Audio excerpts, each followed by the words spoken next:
ನಮಸ್ಕಾರ. ಆರೋಗ್ಯ ರಹಸ್ಯ ವಿಶೇಷ ಕಾರ್ಯಕ್ರಮಕ್ಕೆ ಸ್ವಾಗತ. ನಾನು ಸುನಿಧಿ ಮಂಜುನಾಥ್. ನಾವು ಪ್ರತಿನಿತ್ಯ ಮಂತ್ರವನ್ನು ಪಠನೆ ಮಾಡ್ತೀವಿ. ಕೆಲವೊಬ್ಬರು ಬಾಯಿ ತೆಗೆದು ಜೋರಾಗಿ ಮಂತ್ರ ಪಠನೆ ಮಾಡಿದ್ರೆ, ಕೆಲವೊಂದಿಷ್ಟು ಜನ ಮನಸ್ಸಿನೊಳಗಡೆನೆ ಮಂತ್ರ ಪಠನೆಯನ್ನು ಮಾಡ್ತಾರೆ.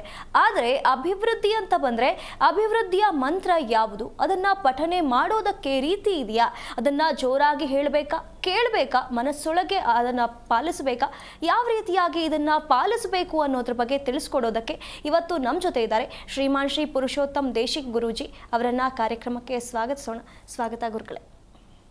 ನಮಸ್ಕಾರ ಗುರುಗಳೇ. ಹಾಗಾದ್ರೆ ಮಂತ್ರ, ಅಭಿವೃದ್ಧಿ ಮಂತ್ರ ಅಂದ್ರೆ ಏನು? ಅದನ್ನ ಯಾವ ರೀತಿಯಾಗಿ ಪಠಿಸಬೇಕು ಗುರುಗಳೇ? ಹರಿ ಓಂ ಶ್ರೀ ಗುರುಭ್ಯೋ ನಮಃ. ನಾವು ದೇವರಿಗೆ ಮಂತ್ರವನ್ನು ಹೇಳಬೇಕು, ಹೇಳ್ತಿದ್ದೀವಿ, ಹೇಳ್ಕೊಡ್ತಿದ್ದೀವಿ, ಕಲಿಸ್ತಾ ಇದ್ದೀವಿ, ಕಲ್ತ್ಕೊಂಡಿದ್ದೀವಿ. ಆದರೆ ಅದು ಅಭಿವೃದ್ಧಿ ಮಂತ್ರ ಅಂತಕ್ಕಂಥದ್ದು ಅದಕ್ಕೇನಾದ್ರು ಹೆಸರು ಇರ್ಬೋದಾ ಅಥವಾ ಯಾವುದಾದ್ರು ಮಂತ್ರ ಇರ್ಬೋದಾ ಅಂತಕ್ಕಂಥದ್ದು ಪ್ರತಿಯೊಬ್ಬರು ಕೇಳುವಂಥ ಒಂದು ಪ್ರಶ್ನೆ ಆಗುತ್ತೆ. ಅಭಿವೃದ್ಧಿ ಮಂತ್ರ ಅಂದರೆ ಅದು ಯಾವುದೋ ಒಂದು ಮಂತ್ರ ಇರಬೇಕು. ಈಗ ಸಾಮಾನ್ಯವಾಗಿ ವಿದ್ಯೆ ಇಲ್ಲ ಅಂದರೆ ವಿದ್ಯೆ ಸರಿ ಗೊತ್ತಾ ಇಲ್ಲ, ಅಥವಾ ಮೆಮೊರಿ ಶಕ್ತಿ ಕಡಿಮೆ ಇದೆ, ಅಥವಾ ಹೆದರ್ಕೊಳ್ಳೋದು, ಇದಕ್ಕೆ ಒಂದು ಟಿಪ್ಸ್ ಮಾಡಿ ಇಟ್ಕೊಂಡಿದ್ದಾರೆ. ಇದನ್ನು ಹೇಳಿದ್ರೆ ಆಮೇಲೆ ಈ ದೇವರಿಗೆ ಇಂಥ ದಿನ ಈ ಮಂತ್ರ ಹೇಳಿದ್ರೆ ಒಳ್ಳೆಯದಾಗತ್ತೆ, ಮಕ್ಕಳಿಗೆ ವಿದ್ಯೆಗೋಸ್ಕರ ಈ ಮಂತ್ರ ಹೇಳಿದ್ರೆ ಒಳ್ಳೆಯದಾಗತ್ತೆ. ಸೊ ಹಲವಾರು ರೀತಿಯಲ್ಲಿ ಮದುವೆ ಆಗೋಕ್ಕೂ ಮಂತ್ರ ಹೇಳ್ಕೊಂಡ್ರೆ ಮದುವೆ ಆಗತ್ತೆ. ಸೊ ಸಮಸ್ಯೆಗಳಿಗೆ, ಮನುಷ್ಯನ ದೇಹದ ಜೀವನದ ಆರೋಗ್ಯದ ಸಮಸ್ಯೆಗಳಿಗೆ ಮಂತ್ರವೇ ಒಂದು ರಾಮಬಾಣ ಅಂತ ನಾವು ಅಂದ್ಕೊಂಡಿದ್ದೀವಿ. ಆದರೆ ಅದನ್ನು ನಾವು ಎಷ್ಟರ ಮಟ್ಟಕ್ಕೆ ಅರ್ಥ ಮಾಡ್ಕೊಂಡು ತಿಳ್ಕೊಂಡಿದ್ದೀವಿ? ಒಂದೊಂದಕ್ಕೆ ಒಂದೊಂದು ರೀತಿಯಲ್ಲಿ ನಾವೀಗ ಇದನ್ನು ತೊಗೊಳ್ಳಿ, ಇದಕ್ಕೆ ರೇಟ್ ಇಷ್ಟು, ಇದನ್ನು ತೊಗೊಳ್ಳಿ, ಇದಕ್ಕೆ ರೇಟ್ ಇಷ್ಟು ಅಂತ ನಾವು ರೇಟ್ ವ್ಯತ್ಯಾಸ ಕೇಳ್ತೀವಿ. ಈ ಕಂಪನಿ ಮಾಲ್ ತೊಗೊಂಡ್ರೆ ಹೀಗಿರುತ್ತೆ, ಈ ಕಂಪನಿ ಈ ರೀತಿ ದೇವ್ರನ್ನ ನಾವು ಹೋಲಿಕೆ ಮಾಡಿಬಿಟ್ಟಿದ್ದೀವಿ. ಶುಕ್ರವಾರ ಬಂದರೆ ಯಾವ ದೇವ್ರು ಮಾಡಿದ್ರೆ ಒಳ್ಳೆಯದು, ಅಥವಾ ನನಗೆ ತುಂಬ ಇಷ್ಟವಾದ ದೇವ್ರು ಯಾವುದು ಆ ದೇವ್ರು ಮಾಡಿದ್ರೆ ಒಳ್ಳೆಯದು. ಸೊ ಇದೆಲ್ಲ ಜೀವನದಲ್ಲಿ ಅವಶ್ಯಕತೆ ಇಲ್ಲದೇ ಇರತಕ್ಕಂತಹ ವಿಚಾರ. ಇದೊಂಥರ ಹುಚ್ಚುತನ ಅಂತ ಹೇಳ್ಬೋದು. ಅಂದರೆ ಏನು, ಪೂಜೆ ಮಾಡೋದು, ದೇವ್ರು ನೋಡೋದು, ಮಂತ್ರ ಹೇಳೋದು ಹುಚ್ಚುತನ ಅಂತ ಪ್ರಶ್ನೆ ಅಲ್ಲ. ಸೊ ನಾವು ಪರಿತಪಿಸ್ತಾ ಇದ್ದೀವಿ, ಏನೂ ಮಾಡಿದ್ರೂ ಅಕೌಂಟ್ ಓಪನ್ ಆಗಿಲ್ಲ ಯಾವುದೇ ವಿಷಯದಲ್ಲಿ. ಕೆಲವ್ರಿಗೆ ಆಗಿರಬಹುದೇನೋ ಕಾಕತಾಳಿ ಥರ. ಆದರೆ ಸಾಕಷ್ಟು ಜನ ದಿನ ಬೆಳಗೂ ಆಯಿತು ಅಂದರೆ ನಾವು ಅದನ್ನೇ ಮಾಡ್ತೀವಿ, ಮಂತ್ರನೇ ಹೇಳ್ತೀವಿ, ಮಕ್ಕಳಿಗೂ ಹೇಳಿಸ್ತೀವಿ, ಮಕ್ಕಳೂ ಅಭಿವೃದ್ಧಿ ಆಗ್ತಾಯಿಲ್ಲ, ನಾವೂ ಅಭಿವೃದ್ಧಿ ಆಗ್ತಾಯಿಲ್ಲ. ಹಾಗಿದ್ದರೆ ಮಂತ್ರ ಹೇಳೋ ತಪ್ಪ, ಅಥವಾ ತಿಳಿದಿರೋ ತಪ್ಪ, ಅಥವಾ ನಾವು ಮಾಡ್ತಾ ಇರೋ ರೀತಿ ತಪ್ಪ? ಈ ತಪ್ಪುಗಳ ಸರಮಾಲೆ ನಾವು ನಿಜವಾಗ್ಲೂ ಯಾವತ್ತು ಅರ್ಥ ಮಾಡ್ಕೋತೀವಿ? ನೀವೇನೇ ಮಾಡಿ ಅದಕ್ಕೆ ಅನುಕೂಲ ಕಂಡು ಬಂದಾಗ ಮಾಡ್ಕೊಂಡೋಗಿ. ಅನುಕೂಲ ಕಾಣಲಿಲ್ಲ ಅಂದರೆ ಮಕ್ಕಳಿಗೂ ಅದನ್ನೇ ಹೇಳ್ಕೊಡ್ತೀರಾ, ನೀವು ಅದನ್ನೇ ಮಾಡ್ತಾ ಇದ್ದೀರಾ ಅಂದರೆ ನೀವು ಕೊನೆಗೆ ಎಲ್ಲಿಗೆ ಹೇಳ್ತೀರಾ ಅಂದರೆ ಏನು ಮಾಡಿದ್ರೂ ಪ್ರಯೋಜನ ಇಲ್ಲ ಅಂತ ಹಿಂದಕ್ಕೆ ಹೋಗ್ತೀರಾ. ಕೊನೆಗೆ ದೇವ್ರಿಗೂ ನಿಂದನೆ ಮಾಡ್ತೀರಾ. ಇದು ಒಂದು ದೊಡ್ಡ ಶಾಪವಾಗಿ ನಮ್ಮನ್ನು ಪರಿಣಮಿಸುತ್ತೆ. ಕೊನೆಗೆ ಮಕ್ಕಳು ಕೂಡ ನೀನು ಇದನ್ನು ಹೇಳ್ಕೊ, ಈ ಮಂತ್ರನ ಎಕ್ಸಾಮಲ್ಲಿ ಪಾಸ್ ಆಗ್ತೀಯಾ, ಏನೋ ಒಂದು ಕೊರತೆ ಇರುತ್ತೆ, ಆ ಮಗು ಅದನ್ನು ಹೇಳ್ಕೊಡ್ತಾರೆ. ಆ ಮಗು ತಾಯಿಯ ತಂದೆಯ ಒತ್ತಡದಿಂದ, ಅಥವಾ ಗುರುಗಳಾಗಿರ್ಬೋದು, ಯಾರೇ ಆಗಿರ್ಬೋದು, ಒತ್ತಡದಿಂದ ಈ ಮಂತ್ರ ಹೇಳ್ಬೇಕೇನೋ, ಹೇಳಿದ್ರೆ ಒಳ್ಳೆಯದಾಗತ್ತೇನೋ ಅಂತ ಕೆಲವು ವರ್ಷಗಳ ಗಟ್ಟಲೆ ಹೇಳುತ್ತದು. ಇವ್ರು ಅಂದ್ಕೊಂಡಿದ್ದು, ಇವ್ರು ಹೇಳ್ಕೊಟ್ಟಿದ್ದು ಆ ಮಗುಗೇನೂ ನಡೆಯಲ್ಲ. ಆಗ ಆ ಮಗು ಬೈಯುತ್ತೆ, ಏನು ಮಂತ್ರ ಹೇಳ್ತೋ ಅಂತ ಹೇಳ್ತೀಯಲ್ಲಮ್ಮ, ಮಂತ್ರ ಹೇಳಿ ನನಗೇನು ಬರಲೇ ಇಲ್ಲ ಅಂತ ತಾಯಿಗೆ ತಿರುಗಿಸಿ ಕೇಳಿದ್ರೆ ತಾಯಿ ಹತ್ರ ಉತ್ತರ ಇಲ್ಲ. ನೀನು ಹೇಳ್ಕೊಟ್ಟು ಮಂತ್ರ ನಾನು ಹೇಳ್ತಾ ಇದ್ದೀನಿ, ನೀನು ಕೊಟ್ಟು ಊಟ ಮಾಡ್ತಾಯಿದ್ದೀನಿ, ನೀನು ಹೇಳ್ದಂಗೆ ಕೇಳ್ತಾ ಇದ್ದೀನಿ, ಆರೋಗ್ಯ ಚೆನ್ನಾಗಿಲ್ಲ, ನನಗೇನು ಬೇಕಾದ ಸಿಗ್ತಾ ಇಲ್ಲ ಅಂತ ತಾಯಿಗೆ ಮಕ್ಕಳು ಯಾರಾದರೂ ತಿರುಗಿಸಿ ಕೇಳಿದ್ರೆ ಅವ್ರ ಹತ್ರ ಉತ್ತರ ಇಲ್ಲ. ಏನು ಉತ್ತರ ಹೇಳ್ತಾರೆ ಅಂದರೆ, ದೊಡ್ಡವ್ರ ಮುಂದೆ ಚಿಕ್ಕವ್ರು ಹಿಂಗೆಲ್ಲ ಹೇಳಬಾರ್ದು ಅಂತ ಹೇಳಿ ಎದುರಿಸಿ ಬಾಯಿ ಮುಚ್ಚಿಸ್ಬಿಡ್ತಾರೆ. ಇದು ನಮ್ಮ ಭಾರತ ದೇಶದಲ್ಲಿ ಆಗ್ತಾ ಇರ್ತಕ್ಕಂಥ ದೊಡ್ಡ ಅನಾಹುತ. ಏನು ಅಂದರೆ, ದೊಡ್ಡವ್ರು ಹೇಳ್ದಂಗೆ ಚಿಕ್ಕವ್ರು ಕೇಳಬೇಕು. ಯಾವುದನ್ನು ಕೇಳಬೇಕು, ಯಾಕೆ ಕೇಳಬೇಕು? ದೊಡ್ಡವರೇ ಪ್ರಶ್ನೆ ಹಾಕ್ಕೊಳ್ಳಿ. ನೀವು ಅದನ್ನು ಸಫಲತೆನ ಕಂಡಿದ್ರೆ ಮಕ್ಕಳಿಗೆ ಹಂಚಿ. ನೀವು ಸಫಲತೆನೇ ಕಂಡಿಲ್ಲ, ಅದನ್ನು ಮಗು ಮೇಲೆ ಯಾಕೆ ಇರ್ತೀರಾ? ಇದು ತಂದೆ ತಾಯಿಗಳಾದರೂ ಯಾರೇ ಆಗಲಿ, ಗುರುಗಳಾಗಿರ್ಬೋದು, ಯಾರೇ ಆಗಿರ್ಬೋದು, ಬೆಳಗ್ಗೆ ಆಯಿತು ನೀವು ಮಂತ್ರ ಹೇಳ್ಕೊ, ಬೆಳಿಗ್ಗೆ ಆಯಿತು ದೇವಸ್ಥಾನಕ್ಕೆ ಹೋಗಿ ಪೂಜೆ ಮಾಡು, ಒಂದು ಫಿಕ್ಸ್, ಇದು ಡ್ಯೂಟಿ. ಆದರೆ ಇದು ಡ್ಯೂಟಿ ಮಾಡುವಂಥ ದೇವ್ರು ನಮಗೆಲ್ಲೂ ಹೇಳೇ ಇಲ್ಲ. ಯಾಕೆ ಅಂದರೆ ನಮ್ಗೆ ಅದು ಬಿಟ್ಟು ಬೇರೆ ದಾರಿ ಇಲ್ಲ. ಇದಕ್ಕೊಂದು ನಮ್ಮ ದೇಶಕ್ಕೊಂದು ದೊಡ್ಡ ಶಾಪ ಇದೆ. ಏನಪ್ಪ ಅಂದರೆ ಪುಸ್ತಕದಿಂದ ಪುಸ್ತಕ, ವ್ಯಕ್ತಿಯಿಂದ ವ್ಯಕ್ತಿಗೆ, ಅಂದರೆ ಹೇಳೋದು ಹಿಂಗೆ ಮಾಡಿದ್ರೆ ಒಳ್ಳೇದಂತೆ, ಹಿಂಗೆ ಮಾಡಿದ್ರೆ ಒಳ್ಳೇದಂತೆ. ಈ ಶಾಸ್ತ್ರ ಹೇಳೋರು ಹೇಳ್ಕೊಡ್ತಾರಲ್ಲ, ಜ್ಯೋತಿಷ್ಯ ಹೇಳೋರು, ಏನು ತುಪ್ಪದ ದೀಪ ಹಚ್ಚಿದ್ದು ಒಳ್ಳೇದಾಗತ್ತೆ, ಹೌದಾ, ನೀನು ಬಟ್ಟೆ ಹಾಕೋ ಮದುವೆ ಆಗತ್ತೆ, ಈ ರೀತಿ ಹೇಳ್ತಕ್ಕಂಥದ್ದು ಇದೆಯಲ್ಲ, ಇದು ಒಂದು ದೊಡ್ಡ ಶಾಪ. ನಾವು ಆ ಶಾಪಕ್ಕೆ ಕೈ ಕಟ್ಕೊಂಡು ನಿಂತು ಬಿಟ್ಟಿದ್ದೀವಿ, ಹೇಳ್ತಾ ಇರೋದನ್ನ ಕೇಳ್ತಾ. ಇಲ್ಲಿ ನಾವು ಕಾರ್ಯಕ್ರಮದಲ್ಲಿ ಪ್ರತಿದಿನ ಇಲ್ಲಿ ಹೇಳ್ತಾ ಇರ್ತಕ್ಕಂಥ ವಿಚಾರ ಏನಂದರೆ, ನಾವು ಹೇಳಿದ್ದನ್ನು ಮಾಡಿ ಅಂತ ಹೇಳ್ತಿಲ್ಲ. ಈ ಕಾರ್ಯಕ್ರಮದ ಮೂಲ ಉದ್ದೇಶ ಅರ್ಥ ಮಾಡ್ಕೊಳ್ಳಿ. ಅರ್ಥ ಆದರೆ ಪ್ರಯತ್ನ ಮಾಡಿ. ಆ ಪ್ರಯತ್ನ ಮಾಡೋದು ನೀವೇ ಹೊರತು ನಾನಲ್ಲ. ಈ ಕಾರ್ಯಕ್ರಮದ, ನಮ್ಮ ಕಾರ್ಯಕ್ರಮದ ಮೂಲ ಉದ್ದೇಶ ಇದು, ಪ್ರತಿಯೊಬ್ಬರು ತಿಳ್ಕೋಬೇಕು. ನೀವು ಇದನ್ನು ಮಾಡಿ ಅಲ್ಲ, ಹೇಳ್ತಕ್ಕಂಥದ್ದನ್ನು ಸರಿ ತಪ್ಪು ಅಂತ ವಿಮರ್ಶೆ ಮಾಡಿ, ಗ್ರಹಿಸ್ಕೊಳ್ಳಿ, ಅರ್ಥ ಮಾಡ್ಕೊಳ್ಳಿ, ಪ್ರಯತ್ನ ಮಾಡಿ ಸಣ್ಣದಾಗಿ. ಅದು ಓಕೆ ಆಯಿತಾ, ಮುಂದಕ್ಕೆ ಹೋಗಿ. ಇದು ನೀವೇ ನಿಮ್ಮ ಜೀವನವನ್ನು, ನಿಮ್ಮ ಭವಿಷ್ಯವನ್ನು, ನಿಮ್ಮ ಆರೋಗ್ಯವನ್ನು, ನಿಮ್ಮ ಅಭಿವೃದ್ಧಿಯನ್ನು ನೀವೇ ರೂಪಿಸ್ಬೇಕೇ ಹೊರತು ಬೇರೆಯವ್ರ ಹತ್ರ ಹೋಗಿ ದಯವಿಟ್ಟು ಯಾವುದೇ ವಿಚಾರನ ಕೇಳೋದೇ ಅಭ್ಯಾಸ ನಿಮ್ಮಲ್ಲಾದರೆ, ಸೊ ತಿಳ್ಕೊಳ್ಳಿ, ನೀವು ಈ ಭೂಮಿಯಲ್ಲಿ ಹುಟ್ಟಿದ್ದು ಏನು ಸಾರ್ಥಕವಿಲ್ಲದ ಜೀವನ ಆಗತ್ತೆ.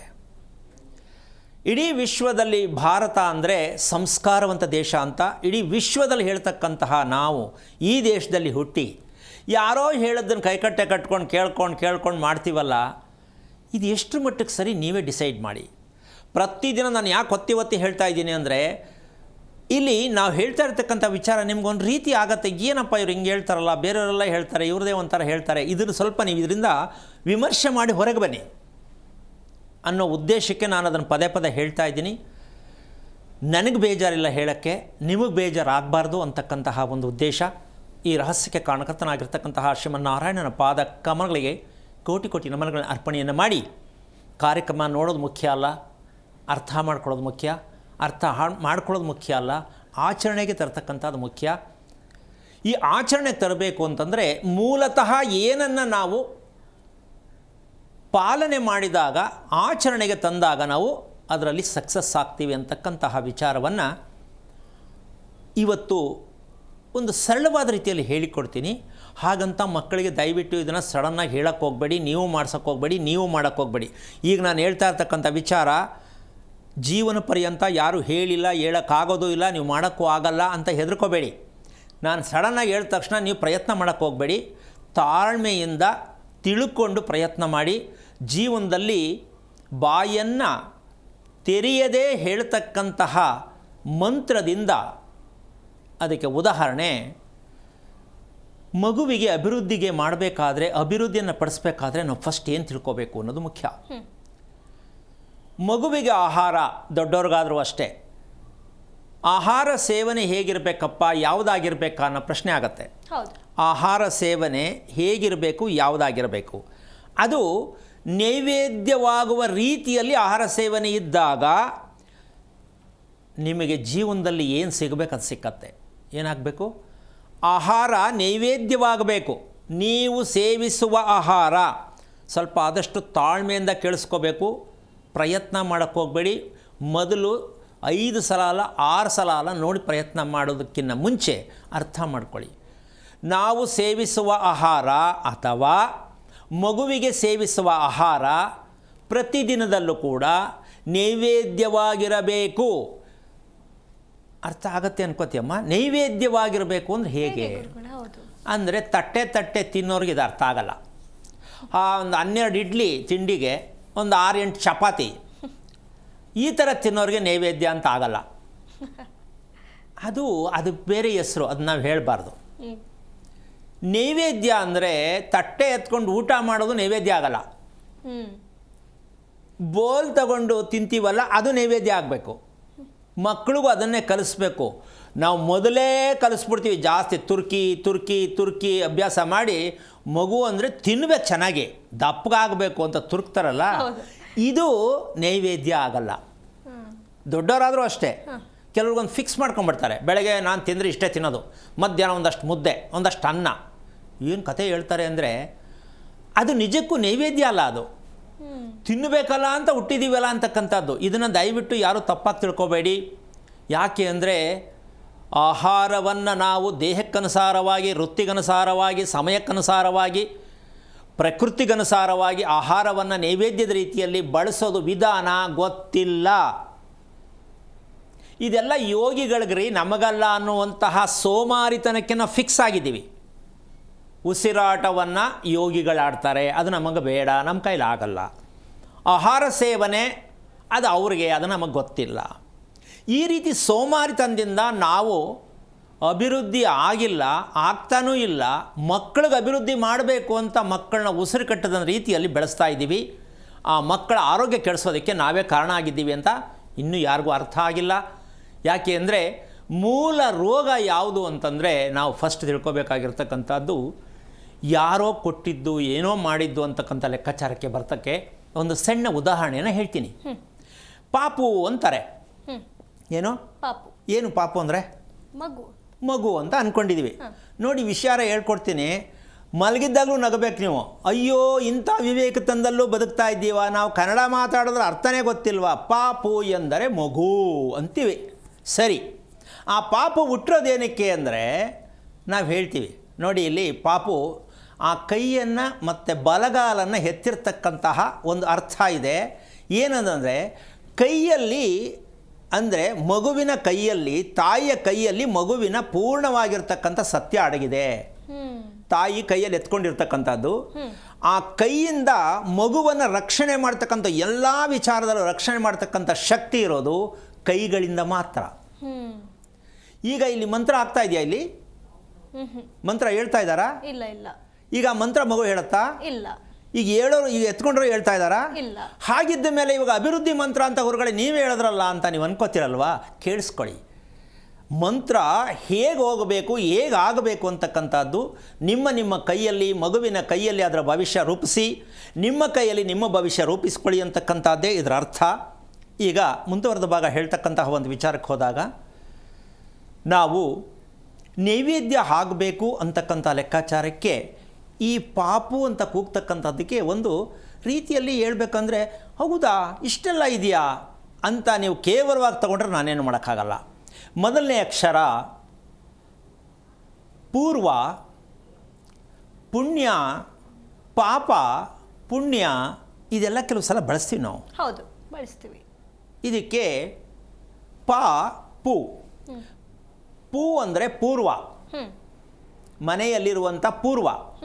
ಪ ಅಂದರೆ ಪಶ್ಚಿಮ. ಈಗ ನಾನು ಯಾವ ಕರ್ಮನೋ ಯಾವ ಪಾಪ ಪುಣ್ಯ ಅಂತ ಕೇಳ್ತೀವಲ್ಲ, ಮನೆಯಲ್ಲಿರ್ತಕ್ಕಂಥ ಎರಡು ಬಾಗಿಲು ನಿಮಗೆ ಪಾಪ ಪುಣ್ಯವನ್ನು ಓಪನ್ ಮಾಡಿಸುತ್ತೆ. ನಾವು ಕಟ್ಟಿರುವ ಮನೆ, ಆ ಮನೆಯಲ್ಲಿ ಪಾಪ ಪುಣ್ಯ ಎಲ್ಲಿ ಅಂದರೆ ಮುಂದಿನ ಬಾಗಿಲು, ಹಿಂದಿನ ಬಾಗಿಲಲ್ಲಿರ್ತಕ್ಕಂಥದ್ದು ಪಾಪ ಪುಣ್ಯವನ್ನು ಆ ಎರಡು ಬಾಗಿಲು ಇಟ್ಕೊಂಡ್ರೆ ನೀವೆಲ್ಲೋ ಹೋಗಿ ಶಾಸ್ತ್ರ ಕೇಳಬೇಕಾಗಿಲ್ಲ. ಯಾವ ಜನ್ಮದಲ್ಲಿ ಏನು ಮಾಡಿದ್ದೆ, ಯಾರಿಗೇನು ತೊಂದರೆ ಕೊಟ್ಟಿದ್ದೆ, ನಮ್ಗೆ ಹೇಳಿ ಸ್ವಾಮಿ ಅಂದರೆ ಅವನಿಗೇನು ಗೊತ್ತು, ಹೇಳೋನಿಗೇನು ಗೊತ್ತು ಅದ್ರ ಬಗ್ಗೆ.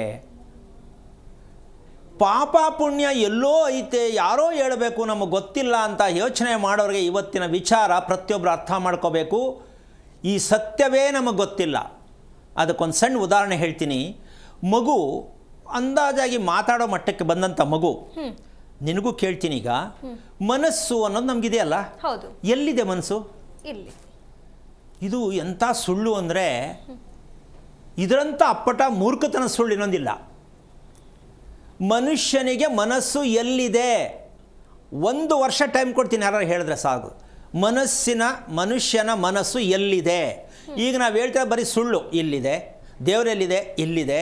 ಅದು ಯಾಕ್ರೆ ಹಂಗೆ ಗುದ್ಕೋತೀರಾ? ಗುದ್ಕೊಳ್ಳೋದು ಬಿಡಿ ಮೊದಲು, ಹಂಗೆ ತಾನೇ ಹೇಳೋದು. ಹಾಂ, ಈ ಗುದ್ಕೊಂಡೇ ನಾವು ಅನುಭವಿಸ್ತಾ ಇರೋದು. ಬರೀ ಸುಳ್ಳು, ತಿಳಿದಿರೋ ಸುಳ್ಳು, ಹೇಳೋ ಸುಳ್ಳು. ಈ ಸತ್ಯವನ್ನು ಕಾರ್ಯಕ್ರಮದಲ್ಲಿ ಕೇಳಿಸ್ಕೊಳ್ತಾ ಇರೋರಿಗೆ ಎಷ್ಟು ಜನ ಏನು ಯೋಚನೆ ಮಾಡ್ತಿರೋ ಗೊತ್ತಿಲ್ಲ. ಪ್ರಪಂಚದ ಇತಿಹಾಸದಲ್ಲಿ ಈ ಥರ ವಿಚಾರಗಳನ್ನ ತಿಳಿಯೋದಕ್ಕೆ ಭಗವಂತ ಈ ರೂಪದಲ್ಲಿ ನಮಗೆ ಕೊಟ್ಟಿದ್ದಾನಲ್ಲ ಅಂತ ಖುಷಿ ಪಡಬೇಕು ನೀವು, ಅರ್ಥ ಮಾಡಿಕೊಂಡ್ರೆ. ಇಲ್ಲಾಂದರೆ ಅದೇನೋ ಹೇಳ್ತಾರೆ ಬಿಡ್ರೆ, ಅದೇನೋ ಪೇಸ್ತಾ ನೋಡಿ, ಅದೇನೋ ಮಾಡೋಕ್ಕಾಗಲ್ಲ. ನಿಮ್ಮ ಇಷ್ಟ ಅದು. ಈ ಪಾಪು ಅಂದರೆ ಮಗು ಹುಟ್ಟೋ ಉದ್ದೇಶ ಇಲ್ಲಿ ಎರಡು ವಿಧಾನ ಇದೆ. ಮಗು ಏನಕ್ಕೆ ಹುಟ್ಟುತ್ತೆ ವಂಶದಲ್ಲಿ ಅಂದರೆ ಈ ಪಾಪ ಪುಣ್ಯದ ಲೆಕ್ಕವನ್ನು ಚುಕ್ತಾ ಮಾಡೋದಕ್ಕೆ ಮಗು ಬರೋದು ಅಂತ ನಮ್ಮ ಜನಕ್ಕೆ ಇನ್ನೂ ಅರ್ಥ ಆಗಿಲ್ಲ. ಒಂದು ಮಗು ಹುಟ್ಟುವುದು ಹೆಣ್ಣಾಗಲಿ ಗಂಡಾಗಲಿ ವಂಶದಲ್ಲಿ ಕುಟುಂಬದಲ್ಲಿಂದ ಪಾಪ ಪುಣ್ಯವನ್ನು ನಿವಾರಣೆ ಮಾಡೋದಕ್ಕೆ ಮಗು ಬರುತ್ತೆ ಅಂತ ನಮ್ಮ ಜನಕ್ಕೆ ಇನ್ನೂ ಗೊತ್ತೇ ಇಲ್ಲ. ನನ್ನೇ ಕೇಳ್ತಾರೆ, ಈ ಮಗು ಈ ನಕ್ಷತ್ರಕ್ಕೆ ಯಾಕೆ ಕೊಡ್ತು ಅಂದ್ರೆ ನನಗೆ ಯಾಕೆ ಕೊಡ್ತು ಅಂತ ನೀವು ಕೇಳ್ಕೋಬೇಕು, ನಾನೇನು ಹೇಳಿ. ಅಂದರೆ ನಮಗೆ ಮಾತನಾಡ್ತಕ್ಕಂಥ ಅಭ್ಯಾಸಗಳೇ ಗೊತ್ತಿಲ್ಲ, ಇನ್ನೂ ಯಾವ ಪ್ರಶ್ನೆನ ಯಾರಿಗೆ ಕೇಳಬೇಕು ಅಂತ. ಈ ನಕ್ಷತ್ರದಲ್ಲಿ ಈ ಮಗು ಏನಕ್ಕೆ ಕೊಡ್ತು, ಇದನ್ನು ನೀವು ಕೇಳ್ತಿರಲ್ಲ, ಸ್ವಲ್ಪ ಯೋಚನೆ ಮಾಡಿ ಈ ಪ್ರಶ್ನೆ ನನ್ನ ಸರಿಗಿದೆಯಾ ಕೇಳೋದು ಅಂತ. ಕಾರಣ ಕೇಳಬೇಕು ಸರಿ, ಆದರೆ ಆ ಭಾಷೆ ಬಳಸ್ತಿರಲ್ಲ ತುಂಬ ತಪ್ಪರ್ಥ ಆಗತ್ತೆ. ನೀವೇ ಯೋಚನೆ ಮಾಡಿ, ಈ ಮಗು ಏನಕ್ಕೆ ಕೊಡ್ತು, ದೇವ್ರ ಮಗು ಏನಕ್ಕೆ ಕೊಟ್ಟ, ಇದೆರಡು ಸುಳ್ಳೆ. ದೇವ್ರು ಕೊಟ್ಟನಾ? ಮತ್ತೆ ನಾವು ಅದನ್ನೇ ಹೇಳೋದು ಸುಳ್ಳು. ದೇವ್ರ ಹತ್ರನೇ ಸುಳ್ಳು ಹೇಳೋದ ಮೇಲೆ ಬೆಳಿಗ್ಗಿಂದ ಸಾಯಂಕಾಲದಕ್ಕೆ ಎಷ್ಟು ಸುಳ್ಳು ಹೇಳ್ತೀರಾ? ಇದಕ್ಕಿನ್ನ ಪಾಪ ಕರ್ಮಗಳು ಬೇಕಾ? ಇದೆಲ್ಲ ಯಾಕೆ ಉತ್ಪತ್ತಿ ಆಗತ್ತೆ ಮನೆಯಲ್ಲಿ ಅಂದರೆ, ನಿಮ್ಮ ಮನೆಯಲ್ಲಿ ಅದಕ್ಕೆ ಒಂದು ವಿಚಾರ ಏನಂದರೆ, ಎರಡು ಬಾಗಿಲು ಇಟ್ಬಿಟ್ರೆ ಪಾಪಕರ್ಮ ಎಲ್ಲ ಒಟ್ಟೋಗುತ್ತಾ ಅಂತ ಸರಳವಾಗಿ ತಿಳ್ಕೊಳಕ್ಕೆ ಹೋಗಬೇಡಿ. ಮಗು ಹುಟ್ಟಿರ್ತಕ್ಕಂಥದ್ದು ನಿಮಗೆ ಸಂದೇಶ ಕೊಡ್ತು, ಮಗು ಮನೆಗೆ ಬಂದಿರತಕ್ಕಂಥದ್ದು ನಿನ್ನ ಮನೆ ಸರಿಗಿದೆಯಾ ನೋಡ್ಕೊ ಅಂತೇಳಿತು. ಎರಡೂ ವಿಚಾರವನ್ನು ಕೂಡ ಅದು ತೋರಿಸ್ತಕ್ಕಂಥದ್ದಕ್ಕೆ ಮಗು ಬರ್ತಕ್ಕಂಥದ್ದು ಸಂತಾನ. ಹಾಗಾಗಿ ಈ ಸಂತಾನವನ್ನು ಮಂತ್ರ ಹೇಳ್ಕೊಟ್ರೆ, ಸ್ಕೂಲ್ಗೆ ಹಾಕ್ಬಿಟ್ರೆ, ಒಳ್ಳೆ ಕಾನ್ವೆಂಟ್ಗೆ ಹಾಕ್ಬಿಟ್ರೆ, ಚೆನ್ನಾಗಿ ಓದಿಸ್ಬಿಟ್ರೆ ಅಭಿವೃದ್ಧಿ ಆಗತ್ತೆ ಅಂತ ತಿಳ್ಕೊಂಡಿದ್ದೀವಲ್ಲ, ಇದಕ್ಕೆ ಅರ್ಥ ಇವತ್ತು ತಿಳ್ಕೊಂಡ ಮೇಲೆ ಗೊತ್ತಾಗತ್ತೆ, ನಾವು ಅಂದ್ಕೊಂಡಿದ್ದು ಏನೇನು ಅಲ್ಲ, ಝೀರೋ. ಮಗುವಿನ ಅಭಿವೃದ್ಧಿ ಮಾಡೋಕ್ಕೆ ನಮ್ಮ ಕೈಲಿದೆ ಝೀರೋ, ಓದಿಸಿ ಸರಿ ಮಾಡ್ತೀನಿ ಝೀರೋ, ದೇವರಿಗೆ ಸಂಬಂಧಪಟ್ಟಂತಹ ಯಂತ್ರ ಮಂತ್ರವೆಲ್ಲ ಹೇಳಿಕೊಡ್ತೀನಿ ಝೀರೋ. ಹಾಗಿದ್ಮೇಲೆ ಅದಕ್ಕೆ ಮೀರಿ ಯಾವುದಿದೆ ಅಂತ ನೀವು ಕಾಯ್ತಾ ಇರಬೇಕು. ಕಾರ್ಯಕ್ರಮದಲ್ಲಿ ಒಂದು ಟ್ವಿಸ್ಟ್ ಇರಬೇಕು, ಏನು ಅಂದರೆ ಏನಿರ್ಬೋದು ಇದು ಅಂತ. ಆ ಒಂದು ಆತಂಕದಲ್ಲಿ ನೀವಿದ್ದಾಗ ಅದಕ್ಕೊಂದು ಅರ್ಥ ಬರುತ್ತೆ. ಸ್ವಲ್ಪ ಕಾಯ್ತಾ ಇರಿ. ಈಗ ಕರೆ ಇದೆ ಗುರುಗಳೇ, ರಾಧಾ ಅಂತ ಹೇಳಿ ಕರೆ ಮಾಡಿದ್ದಾರೆ. ರಾಧಾ ಅವರೇ, ಯಾರ ಬಗ್ಗೆ ಕೇಳಬೇಕಾಗಿತ್ತು? ನನ್ನ ಧ್ವನಿ ಕೇಳಿಸ್ತಾ ಇದೆಯಾ? ರಾಧಾ ಅವರೇ, ನನ್ನ ಧ್ವನಿ ಕೇಳಿಸ್ತಾ ಇದೆಯಾ? ತಮ್ಮ ಧ್ವನಿ ಕೇಳಿಸ್ತಾ ಇಲ್ಲ. ಮತ್ತೊಬ್ಬ ಕಾಲರ್ ವೇಟ್ ಮಾಡ್ತಾರೆ, ವೈಷ್ಣವಿ ಅಂತ ಹೇಳಿ. ವೈಷ್ಣವ್ ಅವರೇ, ಯಾರ ಬಗ್ಗೆ ಕೇಳಬೇಕಾಗಿತ್ತು? ಅದೇ ಮ್ಯಾಮ್, ಇದು ಸ್ವಾಮೀಜಿ ಜೊತೆ ಮಾತಾಡ್ಬೇಕಾಗಿತ್ತು ಮ್ಯಾಮ್. ಯಾರ ಬಗ್ಗೆ ಕೇಳಬೇಕಾಗಿತ್ತು? ನನ್ನ ಬಗ್ಗೆ ಕೇಳಬೇಕಾಗಿತ್ತು ಮ್ಯಾಮ್. ತಮ್ಮ ನಕ್ಷತ್ರ ತಿಳಿಸಿ. ಜ್ಯೇಷ್ಠ ನಕ್ಷತ್ರ ಮ್ಯಾಮ್. ಗುರುಗಳಿದ್ದಾರೆ, ಮಾತನಾಡಿ. ಹಲೋ, ನಮಸ್ಕಾರ ಸರ್. ನಾರಾಯಣ ಹೇಳಿ, ಯಾರು ಜ್ಯೇಷ್ಠ ನಕ್ಷತ್ರ? ನಮ್ದೇ ಸರ್, ನಮ್ದೇ. ಎಷ್ಟು ವಯಸ್ಸು ತಮಗೆ? 29 ಸರ್. ಏನಾಗಬೇಕಿತ್ತು? ಅದೇ ಮದುವೆ ಬಗ್ಗೆ ನೋಡ್ತಿದ್ವಿ, ಅದು ಆಗ್ತಿಲ್ಲ, ಅದಕ್ಕೆ ಕೇಳಿದೆ ಸರ್. ಏನು ನಿಮ್ಮ ಪ್ರಶ್ನೆನೇ ಕೇಳಿಸ್ತಾ ಇಲ್ಲ, ಏನಪ್ಪ ಹೇಳಿ? ಏನು ಕಾರಣಕ್ಕೆ ಮಾಡಿದ್ರಿ? ಏನು ಕಾರಣಕ್ಕೆ ಮಾಡಿದ್ರಿ? ಮದುವೆ ಆಗ್ತಿಲ್ಲ, ಅದಕ್ಕೆ ತಿಳ್ಕೊಳಂತ ಕಾಲ್. ಏನು ಓದಿದ್ದೀರಾ? ನಾವು M.Com ಆಗಿದೆ ಸರ್, M.Com. ನಿಮಗೆ ಬೇಜಾರು ಅನಿಸ್ತಾ ಇಲ್ವಾ? ಏನು ಎಂತೆಂಥವ್ರಿಗೂ ಮದುವೆ ಆಗತ್ತೆ, ನನಗೆ ಯಾಕೆ ಮದುವೆ ಆಗ್ತಾ ಇಲ್ಲ ಅಂತ ಅನ್ನಿಸ್ತಾ ಇಲ್ವಾ? ಹೌದು ಸ್ವಾಮಿ, ಕರೆಕ್ಟ್. ನೀವು ಮದುವೆಗೋಸ್ಕರವಾಗಿ ನೀವು ಏನು ಮಾಡಿದ್ದೀರಾ, ಮಾಡ್ತಾ ಇದ್ದೀರಾ ಅಂತ ನಿಮ್ಗೆ ಅರ್ಥ ಆಗಿದೆಯಾ? ಒಂದು ಮದುವೆ ಮಾಡ್ಕೋಬೇಕು, ಜೀವನದಲ್ಲಿ ಒಂದು ಸಂಸಾರ ಮಾಡಬೇಕು, ಹೌದಲ್ಲ? ಕರೆಕ್ಟ್ ಸ್ವಾಮಿ, ಕರೆಕ್ಟ್. ಅದಕ್ಕೆ ನಾನು ಸಿದ್ಧತೆ ಆಗಿದ್ದೀನಾ ಅಂತ ಪ್ರಶ್ನೆ ಹಾಕಿದ್ರೆ ಏನು ಹೇಳ್ತೀರಾ ಈಗ? Yes or no. ಮದುವೆಗೆ ನಾನು ಸಿದ್ಧತೆ ಆಗಿದ್ದೀನಿ, ಸಿದ್ಧತೆಯಲ್ಲಿ ಇದ್ದೀನಿ ಅಂತ ನಾನು ಪ್ರಶ್ನೆ ಕೇಳಿದ್ರೆ ಈಗ ಎಸ್ ಅಂತೀರಾ, ನೋ ಅಂತೀರಾ? ಎಸ್ ಸ್ವಾಮಿ. ನಾನು ರೆಡಿ ಇದ್ದೀನಿ, ಮದುವೆ ಮಾಡ್ಕೊಂಡು ನಿಭಾಯಿಸ್ತೀನಿ ಅಂತ ಹೇಳ್ತೀರಾ? ಎಸ್ ಸ್ವಾಮಿ, ಕರೆಕ್ಟ್. ಮದುವೆ ಮಾಡ್ಕೊಳ್ಳೋ ಉದ್ದೇಶ ಏನು? ಮಗು ಮಾಡ್ಕೊಳಕ್ಕ, ಸಂಸಾರ ಮಾಡೋಕ್ಕ, ಜೊತೆಲಿ ಇಟ್ಕೊಳಕ್ಕ, ಯಾವುದಕ್ಕೆ ಮದುವೆ ಅಂತ ಏನಕ್ಕೆ ಬೇಕು ಅಂದರೆ ದಯವಿಟ್ಟು ಬೇಜಾರು ಮಾಡ್ಕೊಬಿಡಿ, ಸ್ವಲ್ಪ ಎಲ್ರಿಗೂ ಅರ್ಥ ಆಗಲಿ. ಮದುವೆ ಏನಕ್ಕೆ ಬೇಕು ಅನ್ನೋದಕ್ಕೆ ಉತ್ತರ ನಿಮ್ಮದೇನು? ಯಾಕೆ ಮದುವೆ ಬೇಕು? ಜಸ್ಟ್ ಸಂಸಾರ ಮಾಡಿ ಸ್ವಾಮಿ. ಸಂಸಾರ ಮಾಡೋಕ್ಕೆ ಹೆಂಡತಿ ಬೇಕು, ಓಕೆ? ಎಸ್ ಸ್ವಾಮಿ. ಅಲ್ಲ, ಯಾಕೆ ನಾಚ್ಕೋತಾ ಇದ್ದೀರಾ? ಬೇಜಾರಾ ಕೇಳೋದಕ್ಕೆ? ಇಲ್ಲ, ನಾಚಿಕೆ ಅಂತಿಲ್ಲ, ಇಲ್ಲ. ನಿಮ್ಮ ಥರ ಬೇಕಾದಷ್ಟು ಜನ ಮದುವೆ ಆಗದೆ 30, 32, 34 ಮಾಡಿ ಮೇಲೆ ಹತ್ಕೊಂಡ್ಬಿಟ್ಟಿರ್ತಾರೆ, ಕೆಳಗಡೆ ಬರೋದೇ ಇಲ್ಲ. ರೂಮಲ್ಲೇ ಸೇರಿಕೊಂಡು ಲಾಕ್ ಮಾಡ್ಕೊಂಡು ಅಲ್ಲೇ ತಿನ್ಕೊ, ಅಲ್ಲೇ ಮಲ್ಕೊ, ಆ ಮಟ್ಟಕ್ಕೆ ಹೋಗಿದೆ ನಮ್ಮ ದೇಶ, ಹೌದಾ ಅಲ್ವಾ? ಹಲೋ, ಹೌದು ಹೌದು ಸ್ವಾಮಿ, ಹೌದು. ಹುಡುಗಿ ಆದರೂ ಆಗ್ಬೋದು, ಹುಡುಗ ಆದರೂ ಆಗಬೇಕು. ಯಾಕೆ ಅಂತಂದರೆ ಮದುವೆ ಅನ್ನೋದು ಕ್ವಾಲಿಟಿ ಗೊತ್ತಿಲ್ಲ, ಮದುವೆ ಯಾಕೆ ಮಾಡ್ಕೋಬೇಕು ಗೊತ್ತಿಲ್ಲ, ಅಪ್ಪ ಅಮ್ಮನಿಗೂ ಗೊತ್ತಿಲ್ಲ, ನಾವು ಮಾಡಿಕೊಂಡೆ ನೀವು ಮಾಡ್ಕೊಳ್ಳಿ ಅಂತಾರೆ ಅಲ್ವಾ? ಕರೆಕ್ಟ್ ಸ್ವಾಮಿ. ಓಕೆ, ವಿಷಯಕ್ಕೆ ಬರ್ತೀನಿ. ಬೆಳಿಗ್ಗೆ ಹೇಳೋದು ಕರೆಕ್ಟ್ ಟೈಮ್ ನಿಮಗೆ ಓಕೆ ಅನಿಸಿದ್ಯಾ? ಕರೆಕ್ಟ್ ಟೈಮ್ಗೆ ಹೇಳ್ತೀನಿ ಅನ್ಸುತ್ತಾ? ಹೇಳ್ತೀವಿ ಸ್ವಾಮಿ, ಬೆಳಗ್ಗೆ ಹೇಳ್ತೀವಿ. ಒಂದು 5 ಗಂಟೆಗೆ ಹೇಳ್ತೀವಿ ಸ್ವಾಮಿ ಬೆಳಗ್ಗೆ. ಅಲಾರಾಮ್ ಕೊಡ್ತೀರಾ ಹಾಗೆ ಹೇಳ್ತೀರಾ? ಹಾಗೆ ಹೇಳ್ತೀವಿ ಸ್ವಾಮಿ. ಓಕೆ, ಎಚ್ಚರಿಕೆ ಆಗುತ್ತೆ? ಆಗುತ್ತೆ ಸ್ವಾಮಿ, ಆಗುತ್ತೆ. ಹಾಸಿಗೆಯಿಂದ ಹೇಳಬೇಕಾದ್ರೆ ಮನಸ್ಸಿಗೆ ಬೇಜಾರಿರುತ್ತಾ, ದೇಹದಲ್ಲಿ ಮನಸ್ಸಿಗೆ ಅಂದರೆ ಒಂದು ಸ್ವಲ್ಪ ಏನೋ ಒಂದು ಸ್ವಲ್ಪ ಇನ್ನು ಸ್ವಲ್ಪ ಮಲ್ಕೊಂಡ್ರೆ ಚೆನ್ನಾಗಿರ್ತೇನೋ ಅಂತಕ್ಕಂಥ ಫೀಲಿಂಗ್ ಬರುತ್ತಾ ಅಂತ ಕೇಳ್ತೀನಿ. ಇಲ್ಲ, ನಾವು ಬೆಳಗ್ಗೆ ಯಾವಾಗಲೂ ಎದ್ದು ಹಂಗೆ ಯೋಗ ಮಾಡಿ ಮತ್ತೆ ಎಕ್ಸರ್ಸೈಸ್ ಅದೆಲ್ಲ ಓಕೆ, ನೀವೇನೇ ಮಾಡಿ. ಆದರೆ ಹಾಸಿಗೆಯಿಂದ ಮೇಲೆ ಕೇಳಬೇಕಾದ್ರೆ ಮನಸ್ಸು ಖುಷಿ ಇರುತ್ತಾ, ಏನೋ ಸ್ವಲ್ಪ ಅಡಚಣೆ ಅಂತ ಅನಿಸಿದ್ಯಾ ನಿಮಗೆ? ಹಾಂ, ಖುಷಿಯಾಗಿರುತ್ತೆ ಸ್ವಾಮಿ, ಖುಷಿಯಾಗಿರುತ್ತೆ. ಓಕೆ ಫೈನ್, ಅಷ್ಟಿದ್ರೆ ಸಾಕು, ನೀವೇ ಅದೃಷ್ಟವಂತರು ಅಂತ ಅನ್ಕೋತೀನಿ. ಆಮೇಲೆ ನೀವು ಸ್ನಾನ ಮಾಡ್ತಕ್ಕಂಥದ್ದು ಸಮಯ, ಎಸ್ ಸ್ವಾಮಿ. ಸ್ನಾನ ಮಾಡೋ ಸಮಯ ಎಷ್ಟು ಗಂಟೆಗೆ ಮಾಡ್ತೀರಾ? ಬೆಳಗ್ಗೆ 5:15 ಮಾಡ್ತೀವಿ ಸ್ವಾಮಿ. ಪ್ರತಿದಿನ ಒಂದೇ ಟೈಮಾ, ಸ್ವಲ್ಪ ಮಿಸ್ ಆಗುತ್ತಾ? ಅಂದ್ರೆ ಒಂದು 6 ಗಂಟೆ ಒಳಗಡೆ ಮಾಡಿ, ಸೂರ್ಯೋದಯ ಉದಯ ಅದಕ್ಕೆ ಮೊದಲೇ ಮಾಡಿಬಿಡ್ತೀವಿ ಸ್ನಾನ. ಓಕೆ, ರಾತ್ರಿ ಎಷ್ಟೊತ್ತಿಗೆ ಮಲಗ್ತೀರಾ?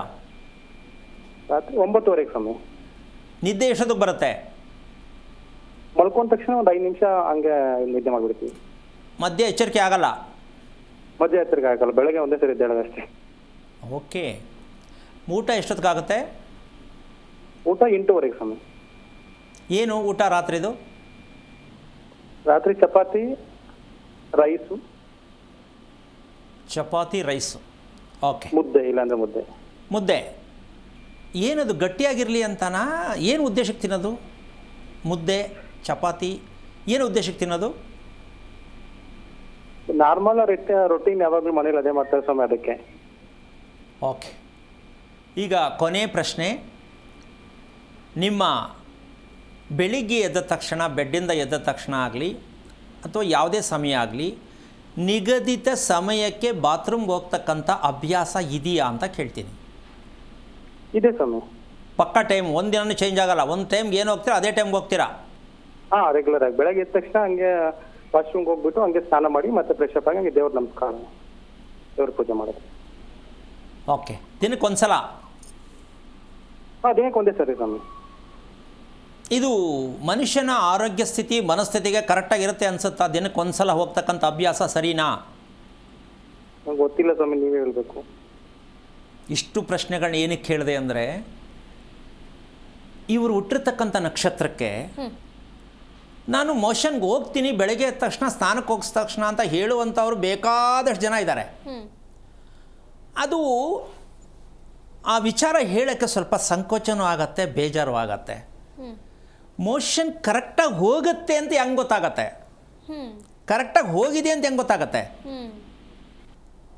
ನೀವೇನಾದ್ರು ಹೇಳ್ತೀರಾ ಮೋಷನ್ ಕರೆಕ್ಟಾಗಿ ಹೋಗಿದೆ ಅನ್ನೋದು ನಮ್ಗೆ ಗೊತ್ತಾಗತ್ತೆ ಅನ್ನೋದು ಗೊತ್ತಾಗತ್ತಾ ನಿಮಗೆ? ಇಲ್ಲ, ಗೊತ್ತಾಗಲ್ಲ ಸ್ವಾಮಿ. ಮತ್ತು ಹೋಗ್ತೀನಿ ಅನ್ನೋದಕ್ಕೆ ಏನರ್ಥ?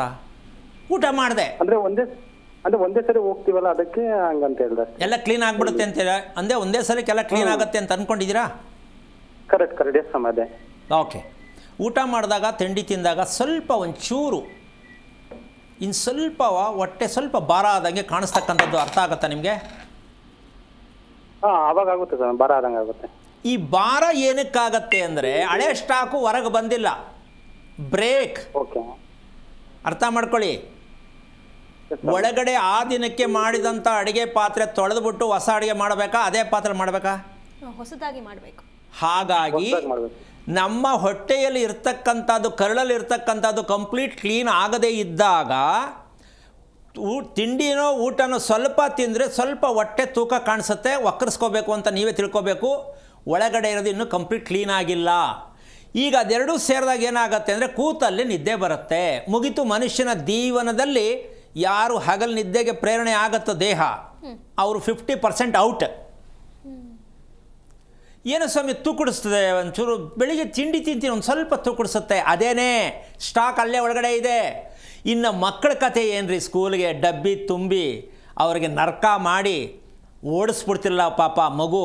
ಆ ಸ್ಕೂಲಲ್ಲಿ ಹೋಗುವಾಗ ಇಲ್ಲಿ ಮನೇಲಿ ಕ್ಲೀನ್ ಆಗೈತಾ ಇಲ್ವಾ ಅಂತ ತಾಯಿಗೆ ಗೊತ್ತಿಲ್ಲ. ಬೋಲ್ಟ್ ತೆಗೆದುಬಿಟ್ಟು ಒಳಗೆ ತಳ್ಳಿಬಿಟ್ಟು ಬೋಲ್ಟ್ ಹಾಕೊಂಡ್ಬಿಡ್ತಾರೆ, ಅಂದರೆ ಹೋಗೈತೆ ಅಂತ ಅರ್ಥ. ಅಲ್ಲ, ದೊಡ್ಡವರು ಹಂಗೆ ಮಾಡೋದು. ಹೋಗಿ ಬಂದರೆ ಹೋಗಿ ಬಂದೆ, ಹಿಂಗೆ ಅದು ಅರ್ಥ ಆಯ್ತಾ ಅಂದರೆ ನಗ್ತಾರೆ. ಇದೇಂಗೆ ಅರ್ಥ ಮಾಡ್ಕೋಬೇಕು? ಇದು ಅರ್ಥ ಮಾಡ್ಕೊಳ್ಳೋದೇ ಇರೋದಕ್ಕೋಸ್ಕರವಾಗಿ ಸಮಯಕ್ಕೆ ಸರಿಗೆ ಮದುವೆ ಆಗಲಿ ಏನೇ ಜೀವನದಲ್ಲಿ ಮಾಡೋಕ್ಕೆ ಹೋಗ್ತೀನಿ ಆಗಲ್ಲ. ಈ ಡಿಸಿಪ್ಲಿನ್ ನಮ್ಮ ದೇಹದಲ್ಲಿ ಇರ್ತಕ್ಕಂಥ ಶಿಸ್ತು ಹೀಗೆ ಇರಬೇಕು ಅಂತಕ್ಕಂಥದ್ದು ಕ್ರಮ ಇಲ್ಲ. ಎರಡನೇದು, ಯಾಕೆ ಅವ್ರಿಗೆ ಪ್ರಶ್ನೆ ಕೇಳ್ತಾ ಇದ್ದೀನಿ ಅಂದರೆ, ಪ್ರತಿದಿನ ಮಲಗಕ್ಕೆ ಮುಂಚೆ ಹಾಸಿಗೆಯಿಂದ ಎದ್ದ ತಕ್ಷಣ ಯಾರಿಗಾರು 1,00,000 ಜನದಲ್ಲಿ ಇಬ್ಬರಿಗೂ ಸಿಗಲ್ಲ ಇದು ಚಾನ್ಸ್.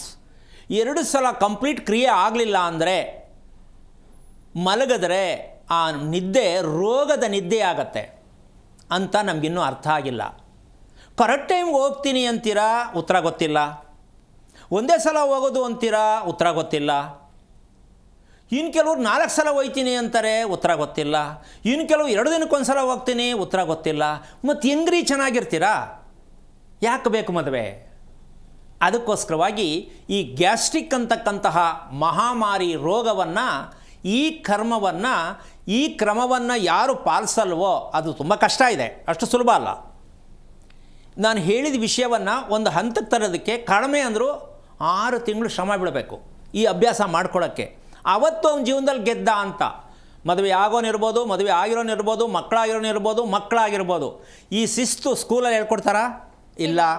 ಅಪ್ಪ ಅಮ್ಮ ಹೇಳ್ಕೊಡ್ತಾರಾ? ಇಲ್ಲ. ಈ ಮಂತ್ರ ಹೇಳ್ಕೊಟ್ಟು ಮಗುಗೆ ಏನು ಮಾಡೋದು? ಲಂಚ. ಹೊಟ್ಟೆ ಒಳಗಡೆ ಕ್ಲೀನ್ ಆಗೋದು ಹೇಳ್ಕೊಟ್ಟಿಲ್ಲ. ಮಂತ್ರ ಇದೆ ಅಂದರೆ ಇವಾಗ ಕಾಯ್ತಾ ಇದ್ದಾರೆ, ಪೆನ್ನು ಪುಸ್ತಕ ತಗೊಂಡು ಎಷ್ಟು ಜನ ಕೂತವ್ರು ಗೊತ್ತಿಲ್ಲ ಹೇಳ್ತಾರೆ ಅಂತ. ಹೇಳ್ತೀನಿ, ಗಾಬರಿ ಆಗಬೇಡಿ, ಬರ್ಕೊಳ್ಳೋರಂತೆ. ಅದು ಎಷ್ಟು ಚೆನ್ನಾಗಿ ಬರ್ಕೋಬೇಕು ಅಂದರೆ ನಿಮಗೆ ನಾಚಿಕೆ ಆಗುತ್ತೆ. ಅಯ್ಯೋ ಇಂಥ ಅನ್ಯಾಯದಲ್ಲಿ ನಾವು ಮಂತ್ರಕ್ಕೆ ಇಷ್ಟು ಅವಮಾನ ಮಾಡ್ತಾ ಇದ್ದೀವ ಅಂತಕ್ಕಂಥ ವಿಷಯ ನಿಮ್ಗೆ ಗೊತ್ತಾಗಬೇಕು. ಇವತ್ತು ಶುಕ್ರವಾರ ಬೇಕಾದಷ್ಟು ಜನ ಪೂಜೆಯಲ್ಲೇ ಭಾಗಿಯಾಗಿರ್ತೀರ. ಮಾಡಿ ಏನೂ ಆಗಿಲ್ಲ ಅಂತ ಕೈ ಚೆಲ್ತಕ್ಕಂಥದ್ದು. ಇದಕ್ಕೆ ಯಜಮಾನ್ರೆ ಅರ್ಥ ಆಯ್ತು ನಾನು ಹೇಳಿದ್ದು? ಅರ್ಥ ಆಯ್ತು ಸ್ವಾಮಿ. ಇದು ಯಾಕೆ ನಿಮ್ಗೆ ಹೇಳಿದೆ ಅಂತಂದರೆ, ಸಾಮಾನ್ಯವಾಗಿ 2 ಭಾಗದಲ್ಲಿ ಈ ವಿಚಾರವನ್ನು ಹೇಳಬೇಕಾಗತ್ತೆ. ಒಂದು, ಕೆಲವರಿಗೆ ತುಂಬ ಟೈಟ್ ಮೋಷನ್ ಆಗುತ್ತೆ, ಕೆಲವರಿಗೆ ಲೂಸ್ ಮೋಷನ್ ಆಗುತ್ತೆ. ಅದು 3 ದಿನ ಹಿಂಗೂ ಇರ್ಬೋದು, 3 ದಿನ ಹಂಗೂ ಇರ್ಬೋದು. ಇದಕ್ಕೇನು ಹೇಳ್ಬೋದು ಅಂದರೆ, ಯಾಕೋ ಸರಿ ಇಲ್ಲ ಅಂತ ಗ್ಯಾಸ್ಟ್ರಿಕ್ ಹೆಸರು ಹೇಳ್ಕೊತಾರೆ. ಹೌದು. ನಿಮಗೆ ಇದರಲ್ಲಿ ಯಾವುದು ನಿಮ್ಮ ಪ್ರಕಾರದಲ್ಲಿ ಇದೆ? ಟೈಟ್ ಮೋಷನ್ನ, ಲೂಸ್ ಮೋಷನ್ನ ನಿಮ್ಮ ಪ್ರಕಾರ? ಹಲೋ ಎಸ್ ಸ್ವಾಮಿ. ನಿಮ್ಮ ಪ್ರಕಾರ ಟೈಟ್ ಮೋಷನ್ ಇದೆ. ಟೈಟ್ ಮೋಷನ್ ಸ್ವಾಮಿ. ಇದನ್ನು ಸ್ವಲ್ಪ ಯೋಚನೆ ಮಾಡಿ. ಡೆಲಿವರಿಗೆ ಹೋದ ಹೆಂಗಸರು ಯೋಚನೆ ಮಾಡಬೇಕು. ಈಗ ಪ್ರತಿದಿನ ಹೋಗಬೇಕಾಗಿರ್ತಕ್ಕಂತಹ ಕೆಲಸದಲ್ಲೇ ಹಿಂಸೆ ಪಟ್ಕೊಂಡು ಅಲ್ಲಿ ಕೂತ್ಕೊಂಡು ಯೋಚನೆ ಮಾಡಿದ್ರೆ ಜೀವನ ಎಷ್ಟು ಚೆನ್ನಾಗಿರುತ್ತೆ ಅಂತ ಪ್ರತಿಯೊಬ್ಬರು ಯೋಚನೆ ಮಾಡಿ. ಮಗುವಿಂದ ಹಿಡಿದು ತಾತ ಆಗೋವರೆಗೂ ಈ ಸಮಸ್ಯೆ ನಮ್ಮ ಭಾರತ ದೇಶದಲ್ಲಿ 99.5%. ಏನು ಹೇಳ್ತೀಮ್ಮ? ಹೌದು. ಹಾಗಿದ್ದ ಮೇಲೆ ಯಾವ ಪೂಜೆ ಮಾಡ್ತೀರಾ, ಯಾವ ಮಂತ್ರ ಹೇಳ್ತೀರಾ, ಎಲ್ಲಿಗೆ ಮದುವೆ ಮಾಡ್ಕೋತೀರಾ, ಯಾಕೆ ಮದುವೆ ಮಾಡ್ಕೋತೀರಾ? ದೇಹವನ್ನೇ ಸರಿ ಮಾಡ್ಕೊಂಡಿಲ್ಲ ಅಂದಮೇಲೆ ಮದುವೆ ಯಾಕೆ? ದಯವಿಟ್ಟು ಬೇಜಾರು ಮಾಡ್ಕೋಬೇಡಿ. ನೀವು ಓದಿದ್ದೀರಾ, MCom ಏನೋ ಓದಿದ್ದೀರಾ ಅಂತ ಹೇಳಿದ್ರಿ.